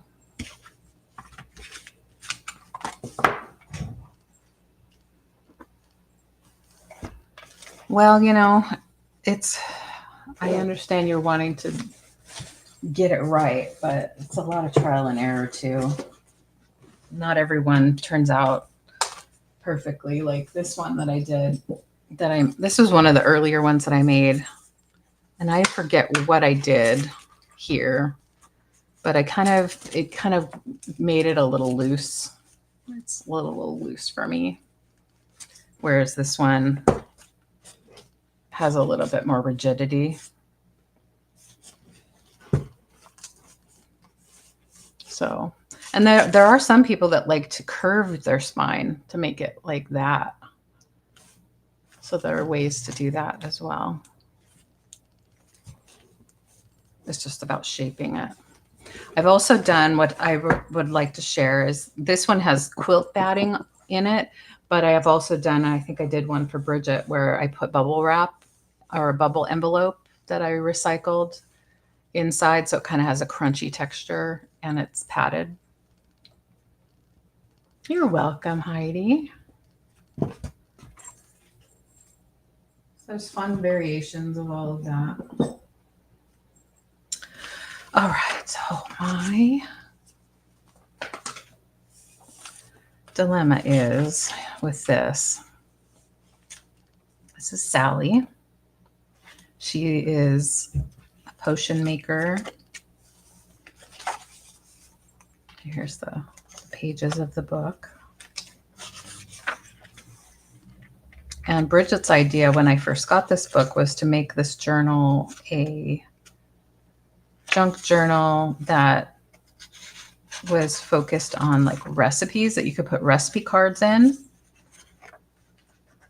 Some kitchen theming in it, cooking, because she has like a bowl here. So I was going to make like a little dangle, little charm for this. And I found these little bits that I thought I could use. I'll take them off here. This is just a little, whatchamacallit, ornament that I found thrifting. So I'll take off these little pots and pans and make like a little dangle right here with some ribbon and doodads on it, maybe some beads. So I'm bringing that into the project. So that's one thing I'm going to do.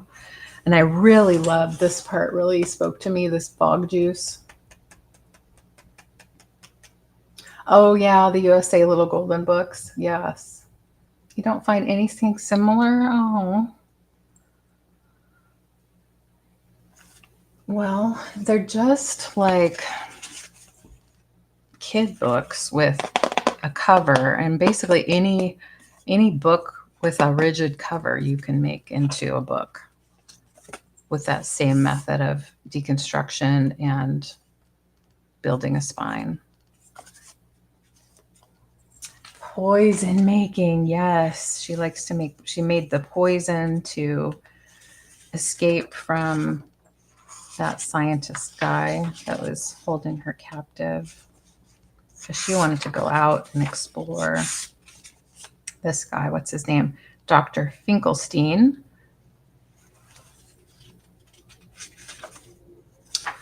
And something tells me he's just misunderstood as well. He's not actually an evil scientist. He's just misunderstood. And being silly. Yeah, see, he's limited. He has, his life isn't what he wants it to be, maybe. I don't know. So she makes fog juice to help them. So she's trying to keep him from, Jack Skellington, from taking over Christmas because she's worried about what he's up to. So she makes fog juice to make fog so that he can't fly. But somehow he does anyway. So I liked the fog juice. I thought that was cute. So I made a fog juice. Oh, yes. Heidi, I've seen that. The VHS covers, cases, making, yeah. So you just need to make some page signatures and somehow that's a good thing. That would be a good thing to do instead if you can't find the little golden books. So I made this into like a little recipe card kind of thing. Just for decoration. So one thing I have all of these little treat bags. They're vintage treat bags. And I was talking about this a little on Monday during the craft live, the Cat Ladies Crafting Live. Should I put these in, like glue them in as like pockets? Now they're very thin. They're probably not going to last if somebody is taking something in and out a lot. Do we care about that? Or do we just want them for decoration? Like if you were going to buy this junk journal, how would you want it? How would you want these to be presented? Just like tucked in? Or would you like to see them glued in? Or not at all? Do they not even fit with the vibe in here? I don't know. I have a lot of, yeah, that's right. Witches, weirdos, always misunderstood, right? I have a lot of these vintage homemade by labels. Sorry, I still have that up there. Hey, Bridget. Hi, I've been back a few times. Oh, you're just waiting for me to stop rambling? Well, yeah, you seem to be talking about something else every time I am back. Okay, well, I'm back. Well, I'm back. And You've always we're both back now. whatever. So I just don't know what I should do with this journal at this point. Why? Because there's just too many ideas and I just can't. And do all of them. Well, what do you think about these treat bags? Do they just not even go in here? Yeah, don't do that. That's weird. You think they're weird for this book? Yeah, I think you can do more of like don't try not to introduce like new characters and like illustrations. Like I think of like just like a vintagey, like subtly like gothic look. Like with like not I don't think you have to use literal Halloween things for it. Right. That was the thing we weren't gonna do is, although I did use these pages that are kind of Halloweenish. Yeah, I think that works. I think that's fine. It's because it's like shadows, but like the other ones are kind of like a whole thing. Yeah, I guess that's what I was feeling too. So this is kind of gothic, but it's just a envelope that I put this I think that works. ad, and I'm just sticking that in. This was just a card that I sewed on and put in, but I'm kind of stuck on what else to do. I put this little guy in, and I sewed a lot on some edges of pages.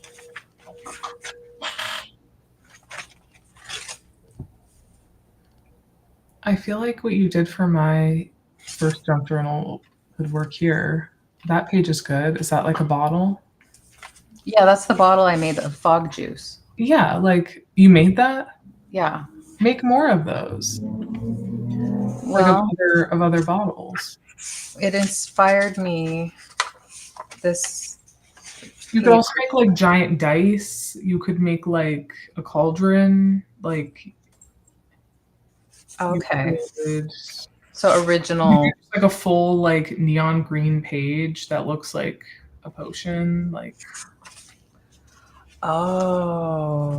do like you could like Frankenstein like two pieces of a paper together and like make it look like you sewed them back together, like I know you sewed on the edges of some, but you could like rip a page and then sew it back on. Right.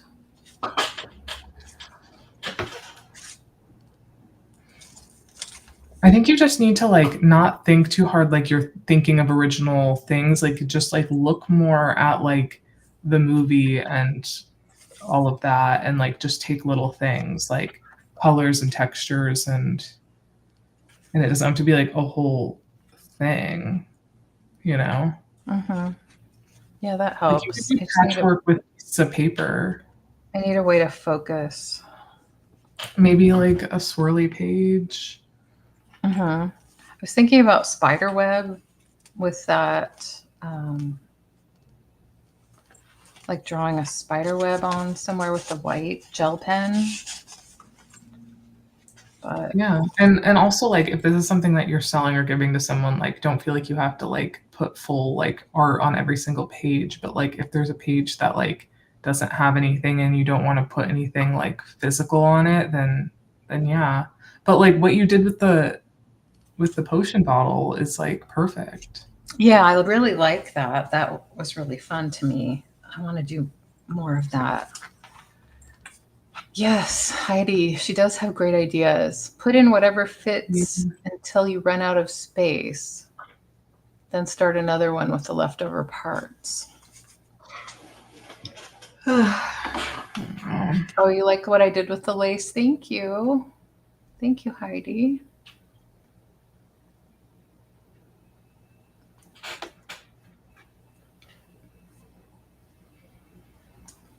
Well, Heidi, if you never find these things over where you are, that you must have other things that we don't find here. I wonder what that is. I'd love to see what you do have. Now I wish I'd done the potion idea with this page instead of what I did here, but that's okay. It's done. Cauldron. Cauldron. Cauldron. Black paper.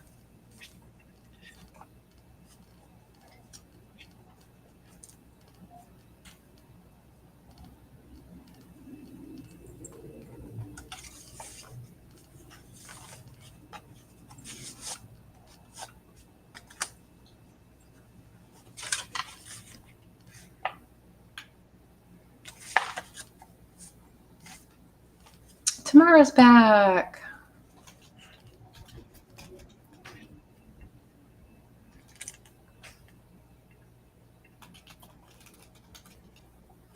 Yeah, I definitely want to have blank pages too for if I'm selling this, which I think I am.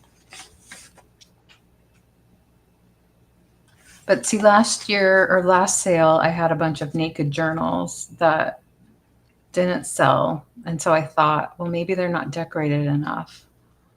So I thought this time I would make something that was a little more decorated, but still had options for the recipient to, like this is a blank page that folds out. And this has bats for Heidi on here.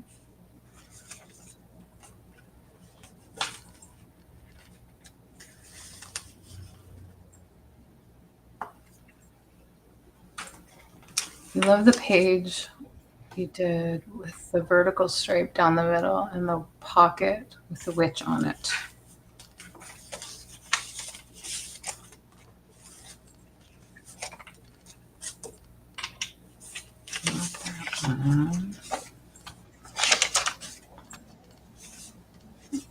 Starting to get a headache. Did I not drink enough water? This one. Not this one.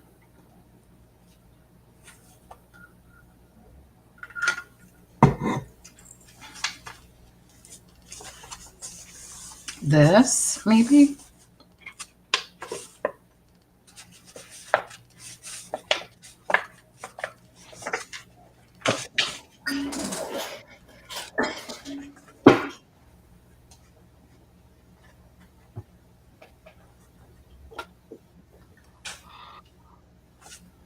I feel like I can make a cauldron and put it here.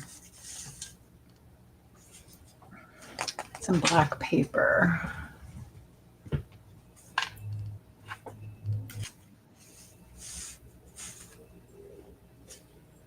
Oh, here's some more bat things.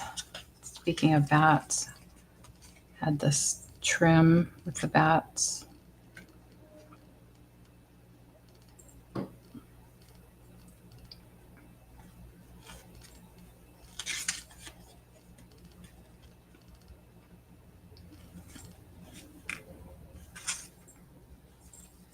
I'll use that somewhere else.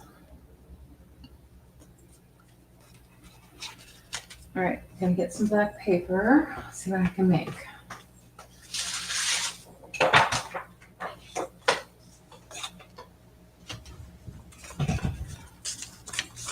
Did you go to the Salem Witch Museum, Bridget? Yeah. Was it worth it? Better than the one I got. I think the one I got is in my journal, but I didn't go there. I only got the brochure. Oh, then maybe it's the same one. I don't know. I like this one because it looks kind of tacky. I'm not kidding. Like, I'm not like being backhanded. Like, I like it. Mm-hmm. Yeah, I need to go next time we're over there. All right, make a cauldron. It's like literally like animatronics. Oh, is it? Yeah, it's like double scary. Like that moves, that kind of thing. Yeah. Well, I don't know how much they move. More so, probably just like light moving on them to like make you look at different scenes. Oh, okay. But I think some move. Yeah. I don't know. Like that looks like it's probably a scene that they took a picture of Yeah. from there. It was interesting. Evolving perceptions.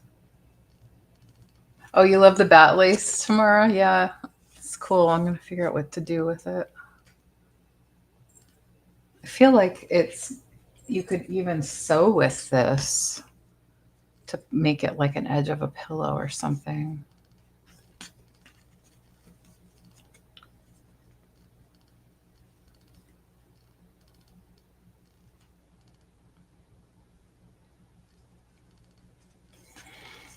Just another thing I have that I don't have a purpose for yet, but someday. Oh, yeah, but if I'm out your way, I definitely will let you know tomorrow for sure. Bridget tomorrow moved to Virginia from Central California or the Bay Area. Wait, what? Say that again? Tamara just moved from the West Coast to the East Coast. Oh. She just moved to Virginia because she has family there. Oh. To be with family. Oh, what's that like? It's an adjustment, I think, for her, but I think she's happy there. They're building onto their house, so they're kind of wow, what's that like? In process. Yeah. She just I'm gonna retired. be stuck in this apartment for the rest of my life, I feel like. No. Bay Area, yes. No, you will not.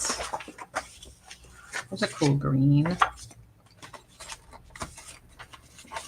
Well, here's some black. Let's save this one. No, I should use it. Okay. I'm going to make a pattern for a cauldron.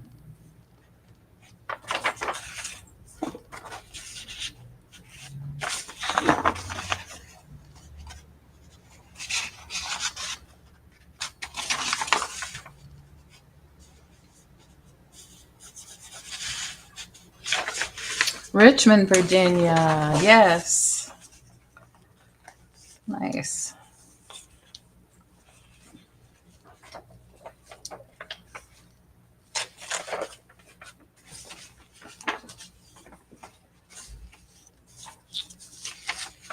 Oh, Heidi used to be a real spooky witch in haunted settings. In between animatronics and spooky stuff. Oh, were you like did you work in a haunted house or something like that? Your daughter was not afraid of spooky stuff.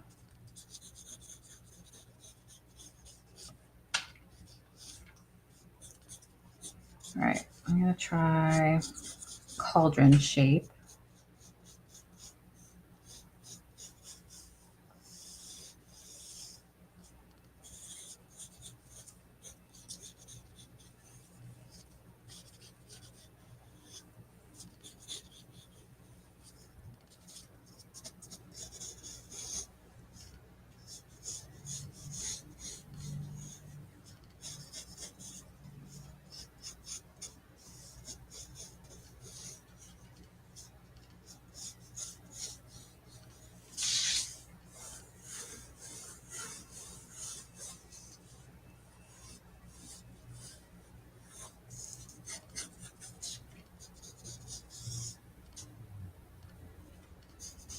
Now I can cut a slit here and have this be green, but the cut something can fit inside it.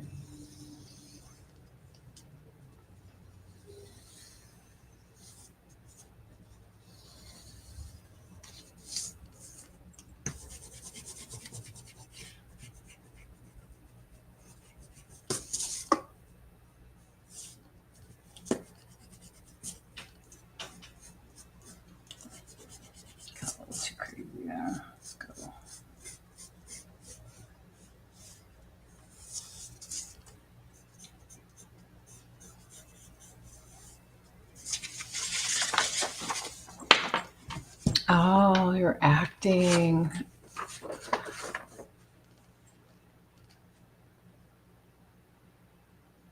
That's cool that Richmond is a progressive and changing city. I thought I'd heard that about Richmond. That's cool. Was that too big to go on there? I don't know. I think I'd like it.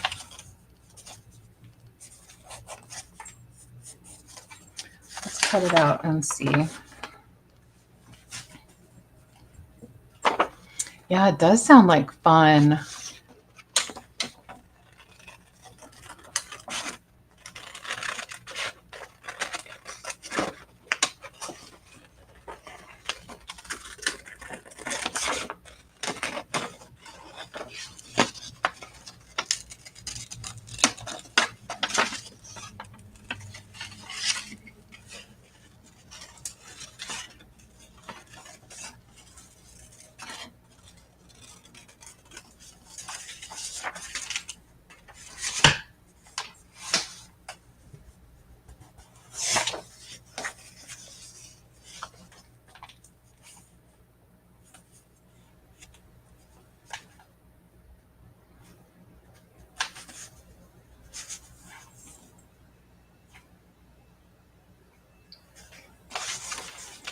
What do they use to stir the potion in the cauldron? Like a spoon or something like that? Was that a riddle? Or a stick? No, I'm asking. What would you? That was it was like a ladle, but like not like with like a not so much like a dipped one. I feel like a big spoon. Mm-hmm. Okay. She had. You could also do a spoon with holes. Oh yeah, because she had the. Easy to cut out because it's just like a wonky shape.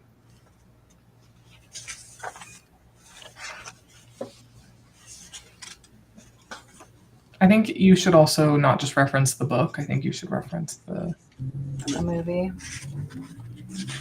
Yeah, I was just hoping to find some visual cue. You can just like also look up like screen caps of moments. Okay. Yeah. Yeah.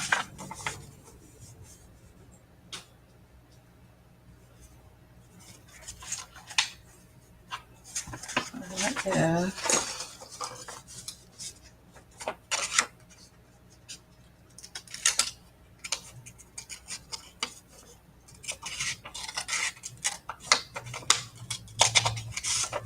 Well, it sounds like a nice place. I've never been. I don't think. I don't think I've been to Richmond.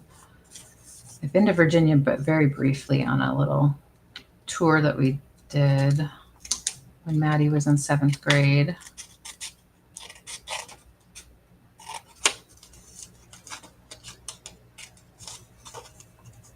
Maddie said she was at Cafe Vita. What did she say? Probably doing some Diva. Diva? Okay. Diva. I'm pretty sure. Yeah.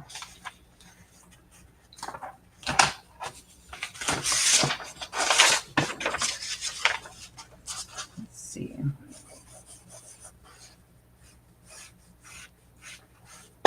Let me see. You'd love to cling on yourself one day? What does that mean? What does that mean, Heidi? Klingon, like become a Klingon from Star Trek?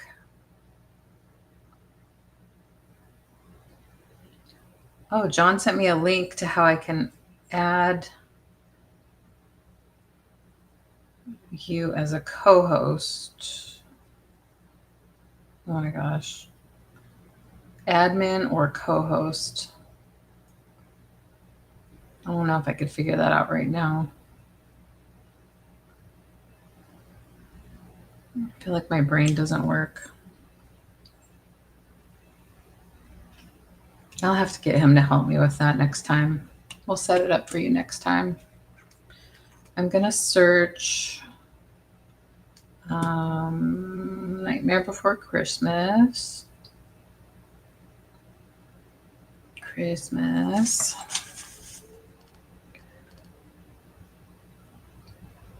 Spoon. Let's see what I get.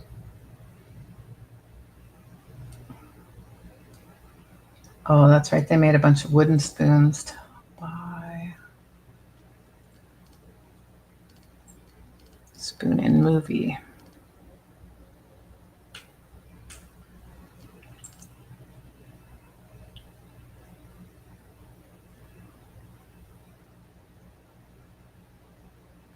Oh, yeah, there was that pot of deadly nightshade too.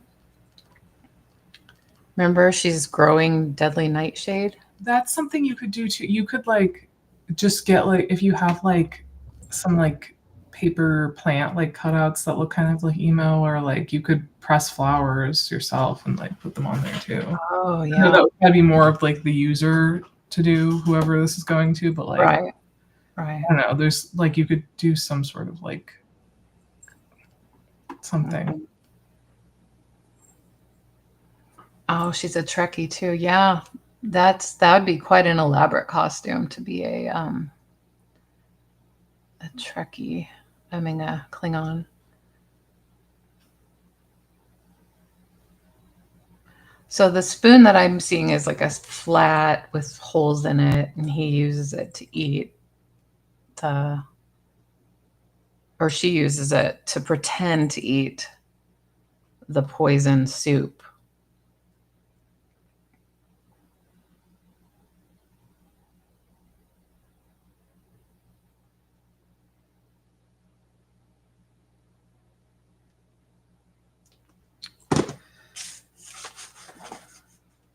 I did it, everyone. My third piece today. Ew. I gave it a fluffy bottom after I cut the crotch off. Oh, what do you call that? Just a ruffle? Lettuce edge. That's what Lettuce. I said before I started. Oh, you said it. Yes, you said it.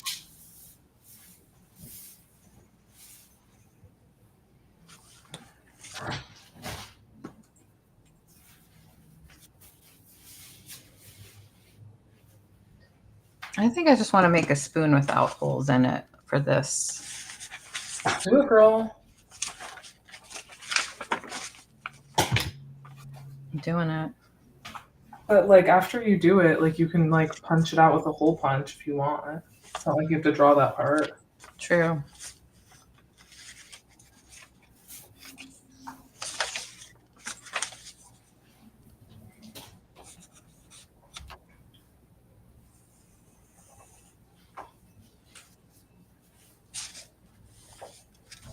All right. Who's jealous of my new look? I don't know if you'll be able to see, but Who's jealous? it looks weird with my sweatpants on right now. And don't look at my nipples, but Cute. yeah, it looks pretty good. I could have made it shorter if I wanted to, but like I thought that this could be cute longer. Yeah, that's a cute little ruffle edge. Yes, I did it. What you grew with the plants in your garden as a child. That's so cute.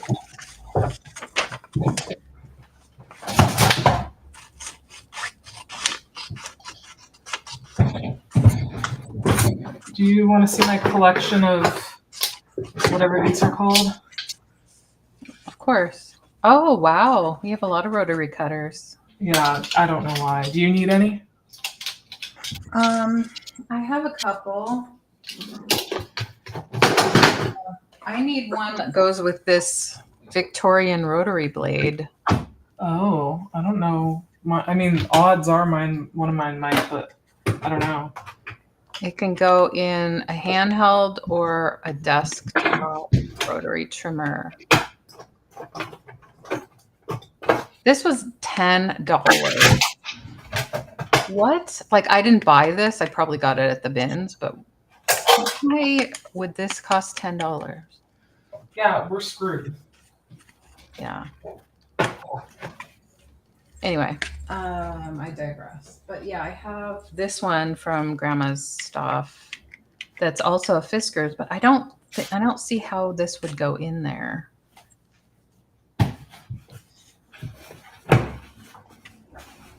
That must not be the right size. Yeah, you probably need one that's like very just like open on either side somehow. Yeah, this has like a guard on it.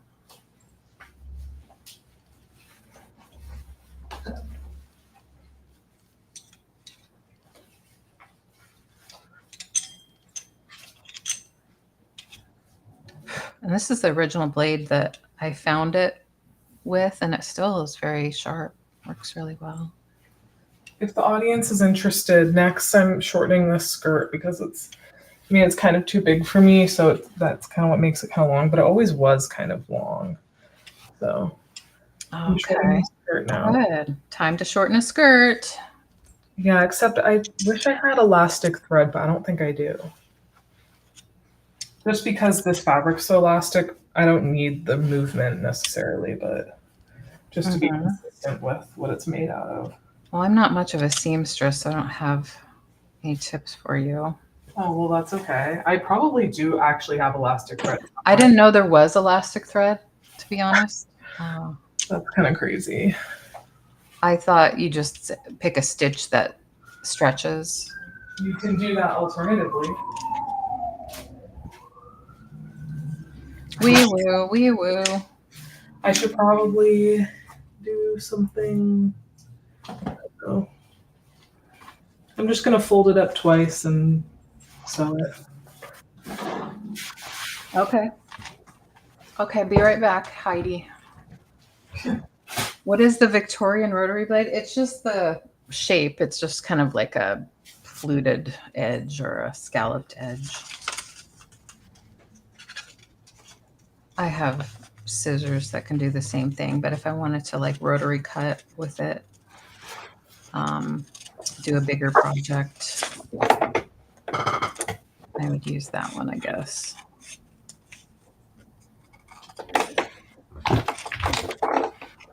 Sounds fancy, doesn't it? How are the kittens?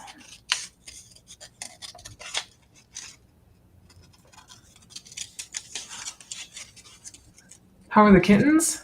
How are your kittens, Bridget? They're good. They're both sleeping on a chair. I need to wash those cushions before we leave because they are so gross, because they literally don't sleep like anywhere else. Mm-hmm. Which is kind of annoying.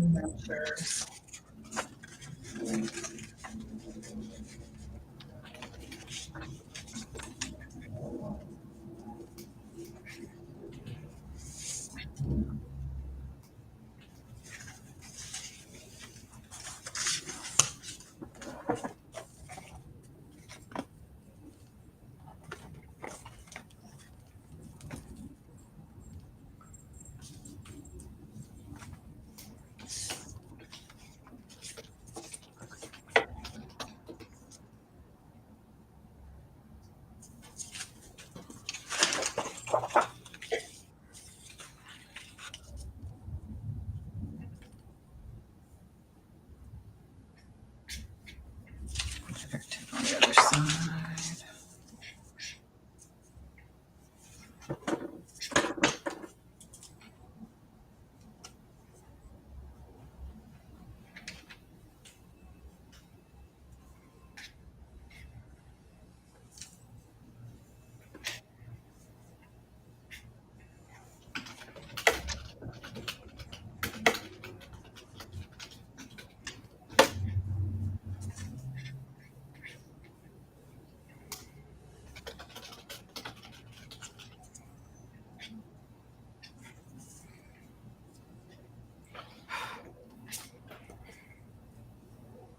How's Drew doing, Bridget, besides his pajama pants problem? Oh my god.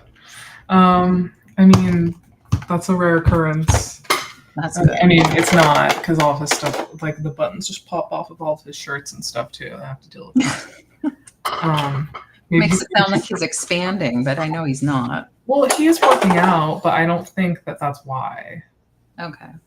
But it is frustrating, not to be negative, but it is frustrating that like dudes seem to be able to like gain muscle so fast. Oh yeah. Like I know there's the initial gains they say or whatever, but like it's just like he lifts weights like once a week, and I can really tell a difference from before. Yeah.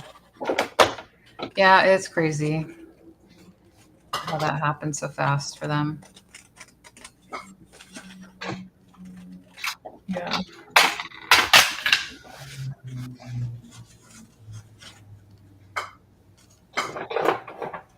the perfect thread. I'm so glad I have this giant bin of random thread. Yes, thanks, Grandma. Some of it was mine, but yeah. And yes, you bought some good stuff. Or like not that I necessarily bought it, but like came across it somehow. Hunted and gathered it. Yeah. Acquired. Now this is where I should have my mat here. Where did I put that? Where did I put that cutting mat? Let me go find it. Oh, it's right here. Here it is.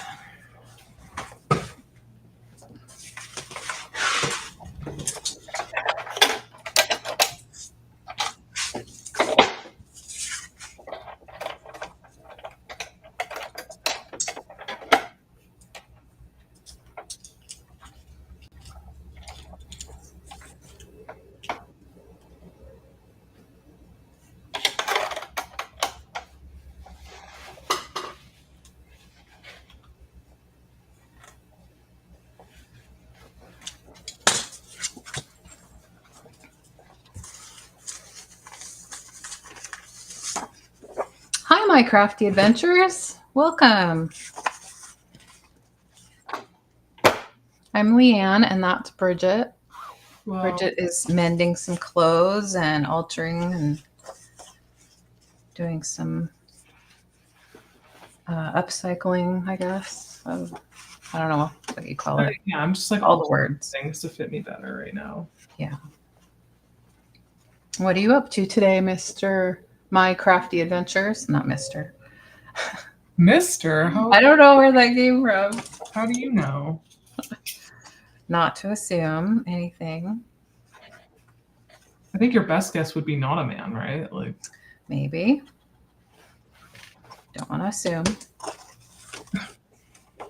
Ugh, I am getting a headache though. I don't know what. We can stop soon. Like no, I just like why Oh, okay. Why does this happen? Well, are you sure you don't need to like lay down? Well, I mean that's always an option, but I'm trying to visualize.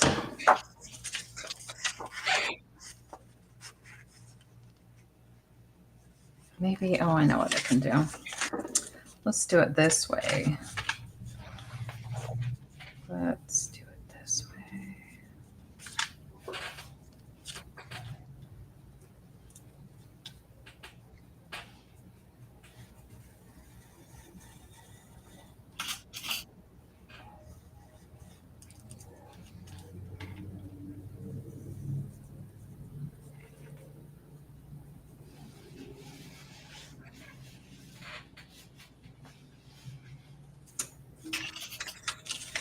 I can't see it.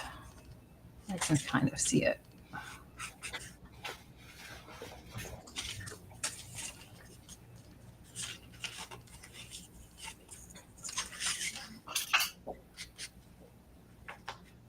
Let's see if this works. I have no idea. I've never done this.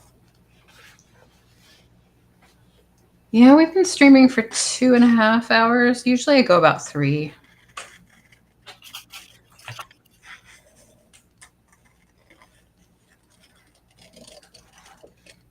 Or less or more, but usually around 3. I'm trying to see the indentation that I left with the pencil. It's very, very light.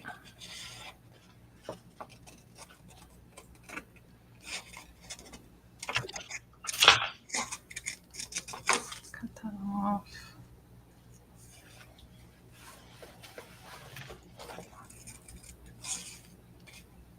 Okay, let's see if this works.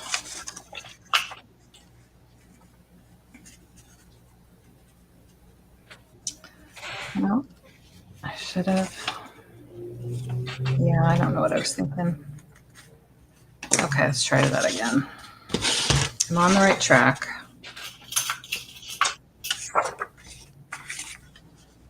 I'm on the right track, but come down from here. I was wondering what that was about.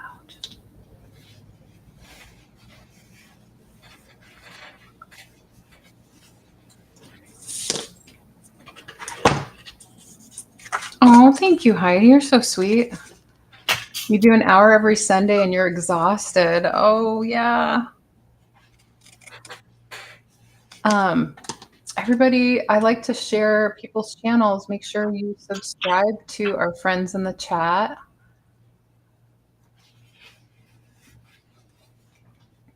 Nice to meet you, new friend. My Crafty Adventures. I think, do I follow you? Let me go check. Let me check. Go to channel. Wow, you have a lot of subscribers. I am not subscribed, but now I'm subscribed. I wasn't, and now I am.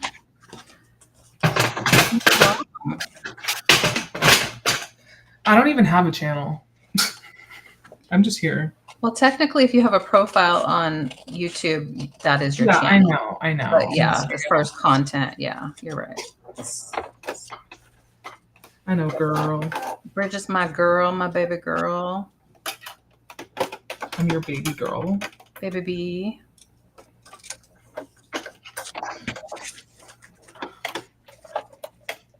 Yeah. So that's what I was trying to do. I was trying to make like the potion in the cauldron with like a little bit of a thing that will go. Well, I'll have to check you out on Sundays, my crafty adventures. Oh, you do some shells with, oh, those are cute. The shells that you did with the decoupage on the inside, I made some similar. Oh, my frog fell off the wall. Did you guys see that? No, you didn't. No. Do you mean here? Hello? Hello? Hold on. Hello? Hello? Is anybody there? Hello? Okay, I have to remember to not stretch this as I'm sewing it like I was just doing. Yeah, that's the trick. That's the trick. Thank you, my crafty adventures. So yeah, I made a little potion, and then I'm gonna make where's the spoon? I'm gonna do a spoon that you can put in here. What do you think, Bridget? That's pretty cool, right? That I made this little paper. This little paper thing that I'm gonna glue in the cauldron, and then gonna make a spoon, probably of a brown or something. Oh yeah, is this like the template for it? Or yeah, this is a template. This is the real thing that I made for my template. For the inside, you don't have to change it, but for the inside, you could do like a pattern of green if you have it. Not that you have it. Oh, that would be cute. Yeah. But you could do more than one cauldron, honestly. I could stamp on this paper though and make it textured. Yeah, I think you should add something to the green. Okay. Yeah, I definitely am not going to keep it plain, but yes. Oh, okay. Sorry. At least distressed or something. Yes. I'm also probably going to make this look a little bit more dimensional too. Tamara has a channel too. She's growing. She does some reselling, and she just started building her channel. Thank you. Yeah, I could, let's see what to do first. Yeah, and then I'll put it in the journal. Ooh, I thought I'd layer it on top of the doily.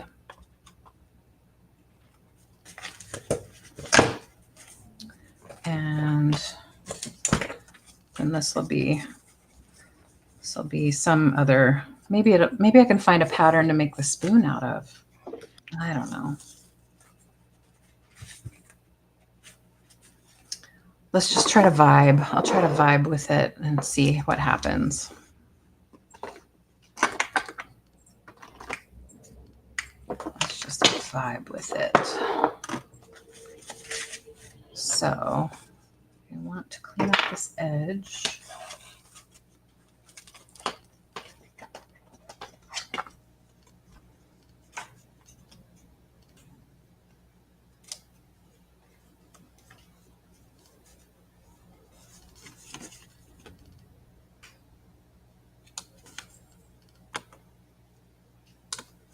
Boop. Should we do some of that funky music that we had before? Sure, girl. Chill. Let's try that.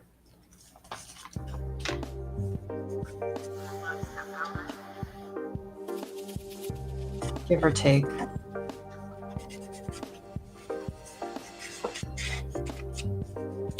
Oh, that's cool. When I put the black ink on the black paper, it kind of gives it a little bit of texture.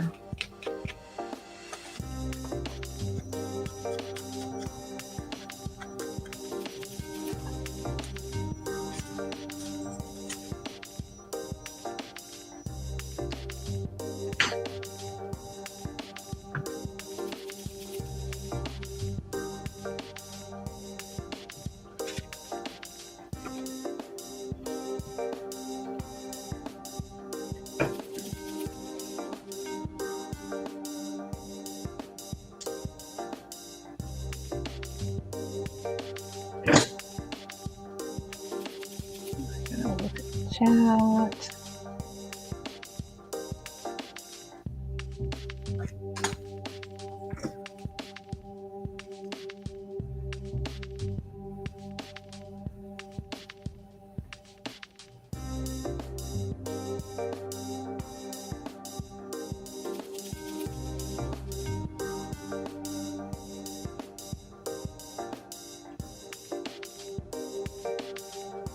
Oh, good. Thanks, Tamara, for posting your link for your friend. Awesome.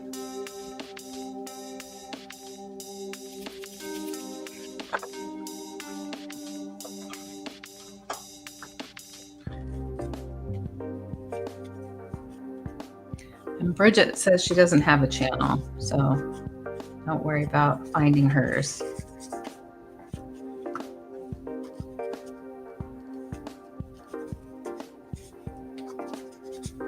I have an account and I have a name for it, but I don't post anything. Yeah. Do you think you will someday? Maybe. I think if I start my idea, then yeah. But Your business? yeah. But then I'll be stuck here. Well, there's that toss up. Not necessarily, you know, there's so much that's temporary in life that we don't really realize when we're young. That's so deep and true. Everything's temporary. We are temporary.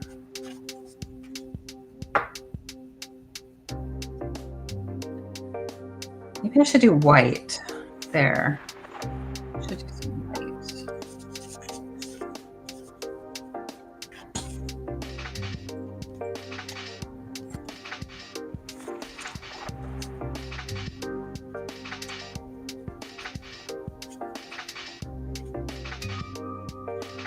Look at that.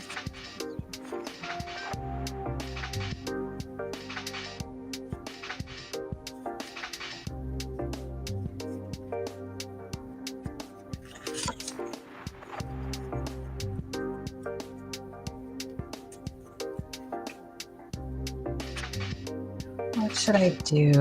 What should I do? I have splatter. I have a splatter stamp somewhere.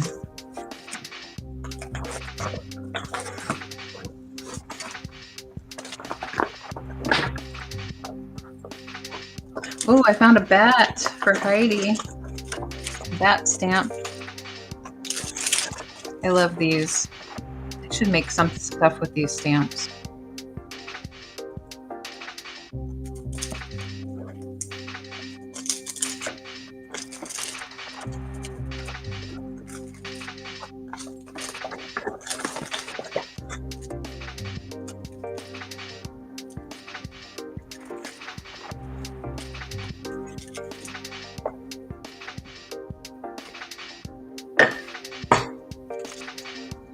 I like these little things. People think I'm shy, but really, I just have no interest.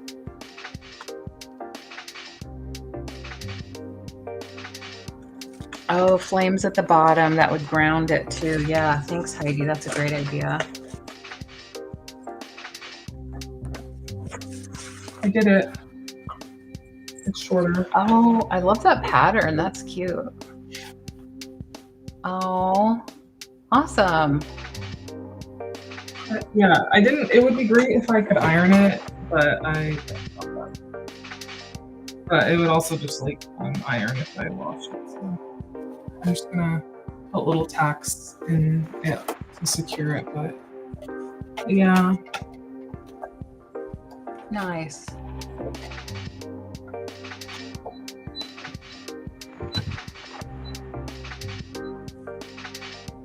I'm going to take a little coffee break.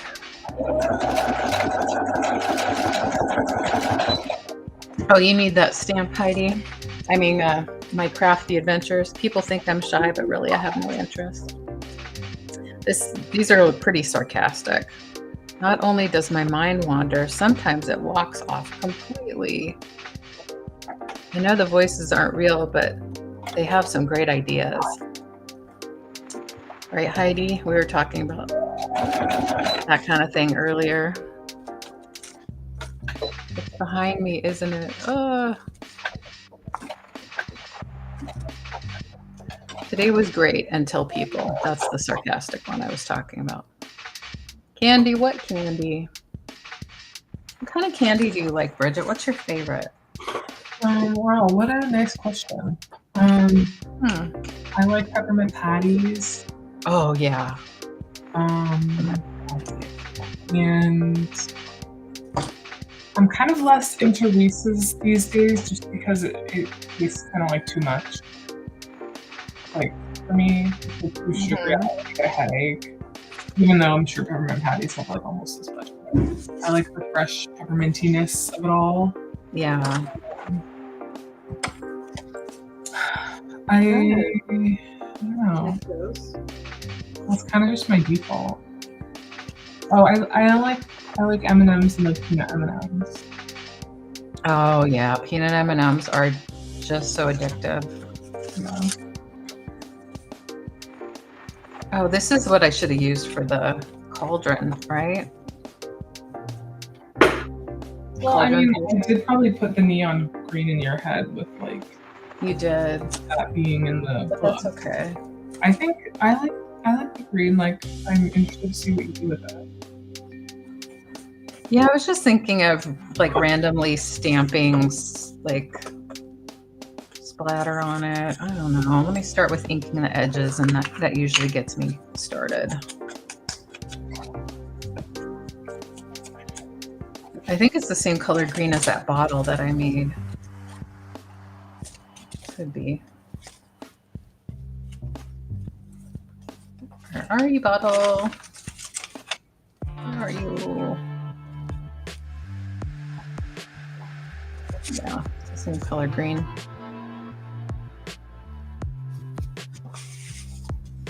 Your humor is sarcastic and dark. Guess the pain is speckling them. Yes, that's definitely a coping mechanism for sure. My skirt is hemmed. I'll show the audience. Oh, get to model your creations. Cute. Wait until you show Drew. You're going to be like, look, I made this whole outfit from stuff in my closet. Yeah, it's like in a good length. I can pull it down. I have it up, but like this was like 4 inches longer. It was like unnecessary. Yeah. I'm gonna wear it with tights. Don't worry, people. But also, I could wear it without tights. But also, you're in your 20s and you can do what you want. Yeah, and I like it. That's cute, Bridge. I love it. Yeah, thanks. This is everything. Yeah, there's. Oh, you're seeing this blue, Heidi, or Bridget's skirt. The Bridget skirt has blue in it, right? I think she's not talking about my skirt. Yeah. Ink Road stamps. Are they still in business? These ones? I don't know, honestly, my crafty adventures. I don't know where this came from. I really don't know. And it doesn't have a name on it. Like a who made it name. Guess Bridget, what? I love that. What? Yeah. I was What were gonna you say I saying? love that. I love Love what you did. Your Oh, well, outfit. thanks. I have another skirt that's the exact same, just a different pattern that I need to do the same thing to. I don't know if I'll do it now, but Nice. that one took me only like 10 minutes, I feel like, or maybe 15, I don't know. You're gonna have a lot of fun clothes to wear on your trip. And when you get home. And then I still need to make this tank top a little bit shorter. I can also Okay. I wasn't necessarily going to wear this on the trip, it was just like make shorter. And then I have this shirt that's kind of big on me now, and it's like kind of like really thick and bulky, and like I don't know if I should even like do anything with it. It's like knit. It's like thick.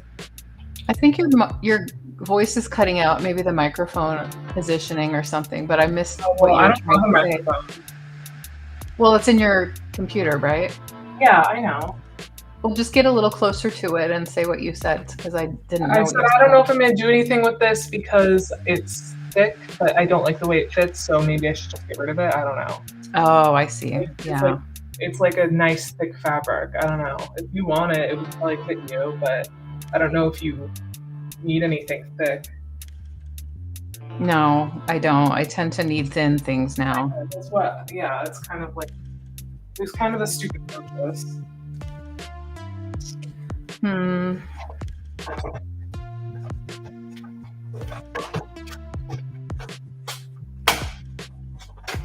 Maybe I don't want it on this page. I don't know. I don't know.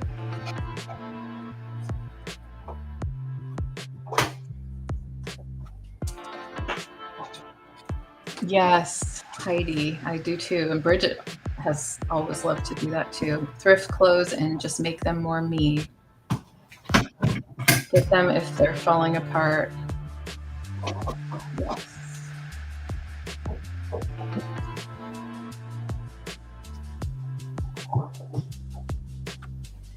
So I need flames. That's where I'm going. Orange. Or I can just paint them.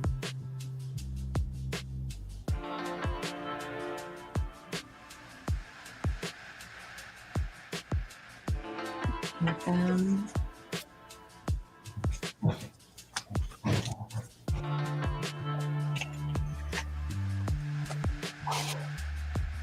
I could use fabric,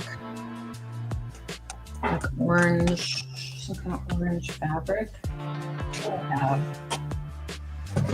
Ribbon.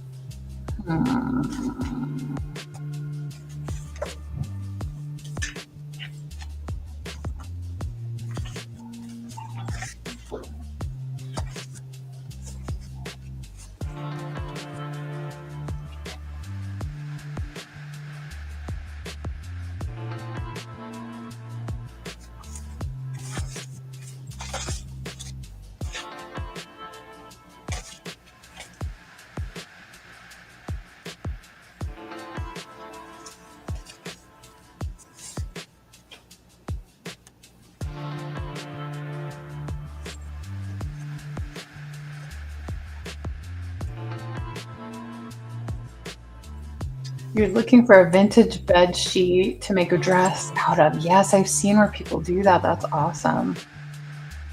Dolls, scarecrows, some animals. Oh, there she is. There's a little Fluff. Let me switch. Look at the Fluff.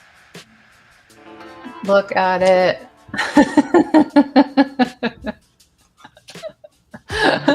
She's so cute. Snowball. You're getting fluffier. You're gonna love her fluff. What do you mean? I already love her Fluff. She's just fluffier, I think. Yes, you're right, Heidi. I'm going to add some flames and ground it. Yes, you're right. I'm going to do that.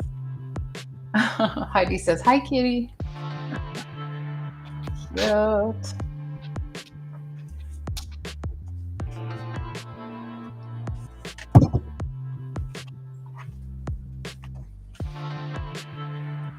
Little baby Snowball. How old is she now?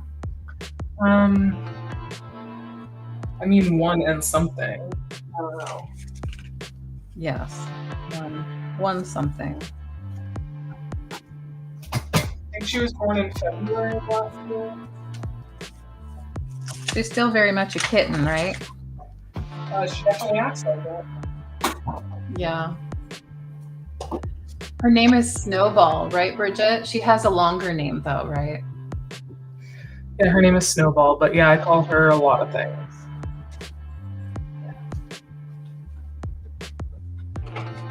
We call her Fluff, Fluffy Muffy. Yeah.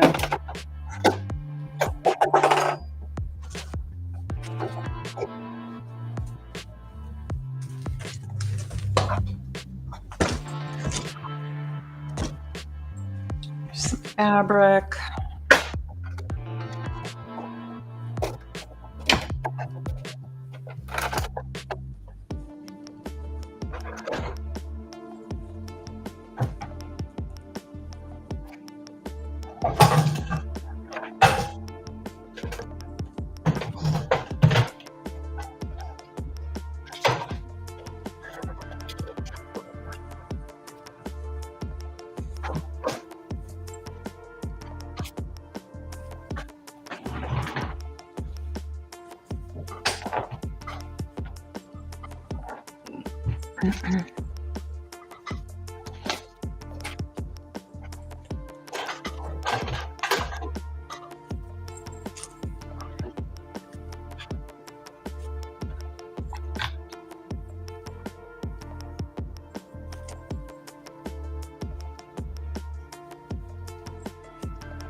You see this funny fabric, Bridget? I got this at the bins.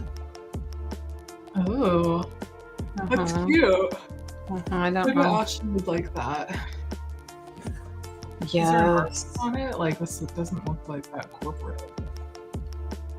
I don't. There's no maker on it. There's no edge that says, because it's a very small piece. You should reverse image search it.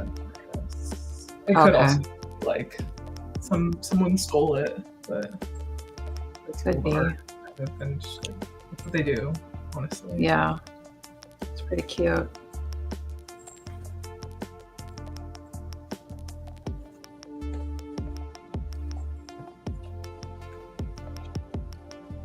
I did sew in the signatures, yes.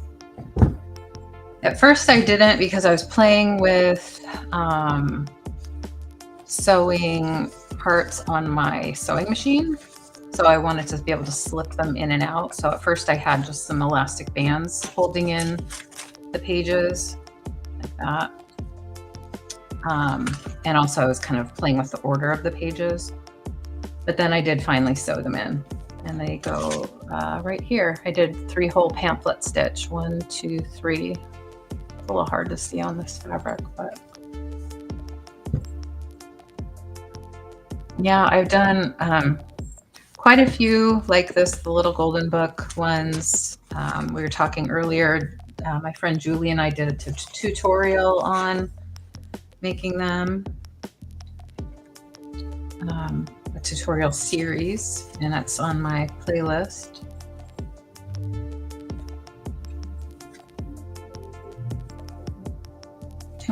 Too much. I was trying to find some fabric that I might be able to make flames with here.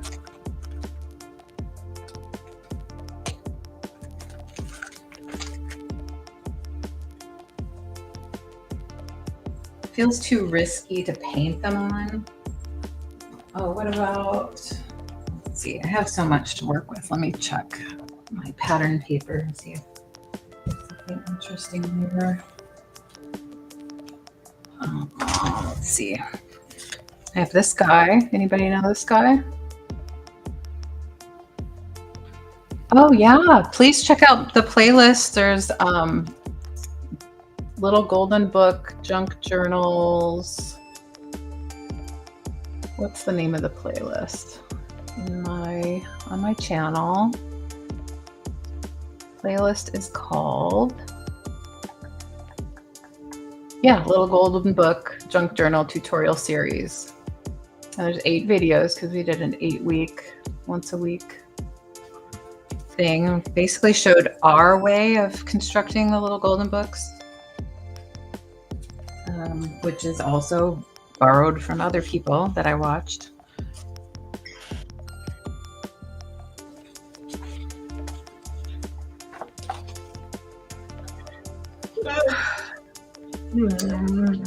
Feeling sleepy? Like maybe it's snack time? I mean, yeah, I haven't eaten anything besides yogurt. I had yogurt today. What? No. You saw me eating. Look at all this fun junk that I got at the bins, Bridget. Well, These are like junk. papers to do stuff with. Pretty, right? Yeah, do they weigh that though? Yes. So how much was it? I don't remember. It was a while ago. I like this one. Yeah, I like that one. That's cute. Thanks, my crafty adventures. Yeah, here's another one. I have 2 of them. I should bring you one, huh? Yeah. Okay, I'll put it in your... See? Oh wow. Here's a little sneak peek. Oh my god, yes, the princess. Where are you finding those? Like the Disney like metal things? It came from the bins. Were they all from the same time? Yeah. Okay. Well, I can definitely use those. There's 2 sets. They're mini stencils. Yeah. I use them as decoration in my programs. Yeah, they're cute, like little charms. Yeah. You see any other patterns you like that I can put in your envelope?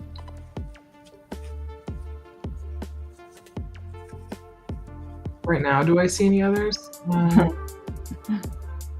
Hard to say.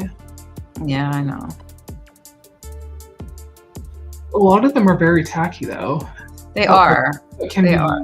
in a lot of ways. They are very tacky.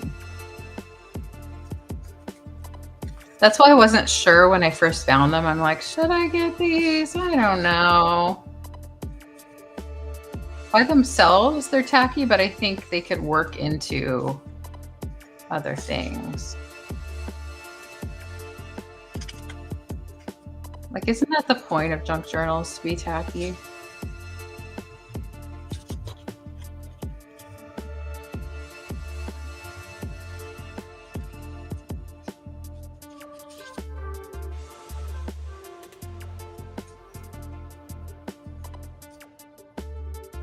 This one's like flocked.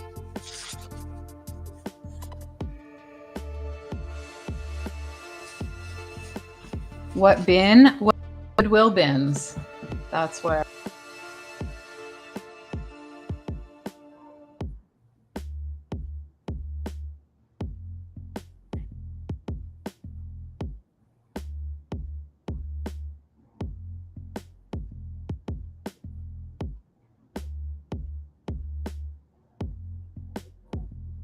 And craft supplies. So I get a lot of my stuff there. 2 of those. And they weigh things. There's bins, Goodwill bins in every major city. They call it the bins or an outlet. And you go dig and you weigh the stuff on when you check out. And different categories of items cost different things at our bins. And sometimes they have books that are 69 cents each. But there's different, I tend to go, when I travel, I try to go to Goodwill bins because I like to see the differences and see what kinds of items they have and how much they cost, because they all have different pricing structures.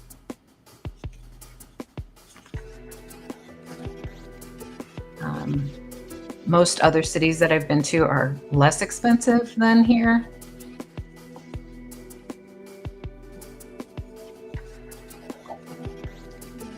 Price is lower. Probably goes with real estate prices. What? What? The more you have to pay for your real estate, the more you have to charge for your products and in your business. Yeah, I'm never getting a house. That's not true. Stop. Okay, buy me one. I don't know if I I mean, could. the houses next to me are like $3 million. Yeah. And not that I want to live in this neighborhood, even though it's a nice neighborhood. Well, they don't necessarily have $3 million that they put out. They I finance it, obviously. know. Uh-huh. I need enough money coming in every month for that. Yes, you do have to pay every month, yeah.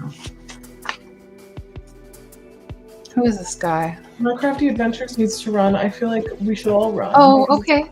Oh, yeah, we need to wrap it up. We need to wrap it up. Let me put my face on. Here's my face. See, the frog fell down. Yeah, I think you should finish that first. Well, it's just like command strips that it's just a place to store it. That's all.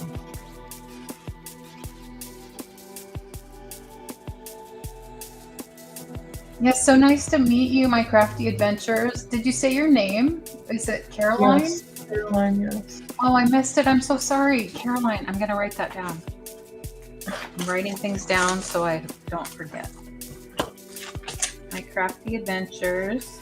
I'm starting to now learn how, like, Grandpa developed all of those random pieces of paper with random things on it. Yeah. You're like, oh, we need to write that down. And then he'd write it down, and then it would just, like, get lost. And then there'd be a random piece of paper that says, like, choir song number 42. That is where I got it, Something I like guess. that. Well, When you it's start funny. forgetting things, I guess. A lot of people do that too. Like, I just think it's funny. I'm not saying it's not normal. Yeah. But I don't do that, but it's funny.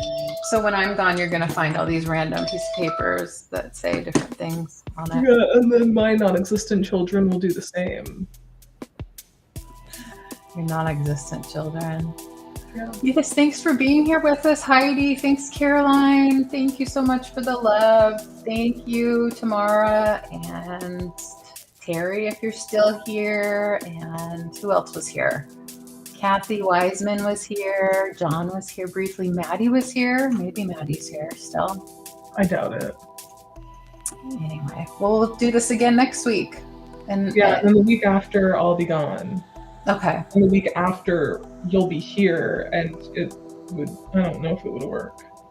Right, and that day I'll be flying back anyway. Because we were talking about going to get tattoos that day too. Yeah, I need to look at appointments for that week, because I just need to see if, like, Isabella and Sadie are both available. Yeah. I'm also going to be prepping for my colonoscopy too, so I'll be on a special diet. Are you saying that you shouldn't do it? I don't know.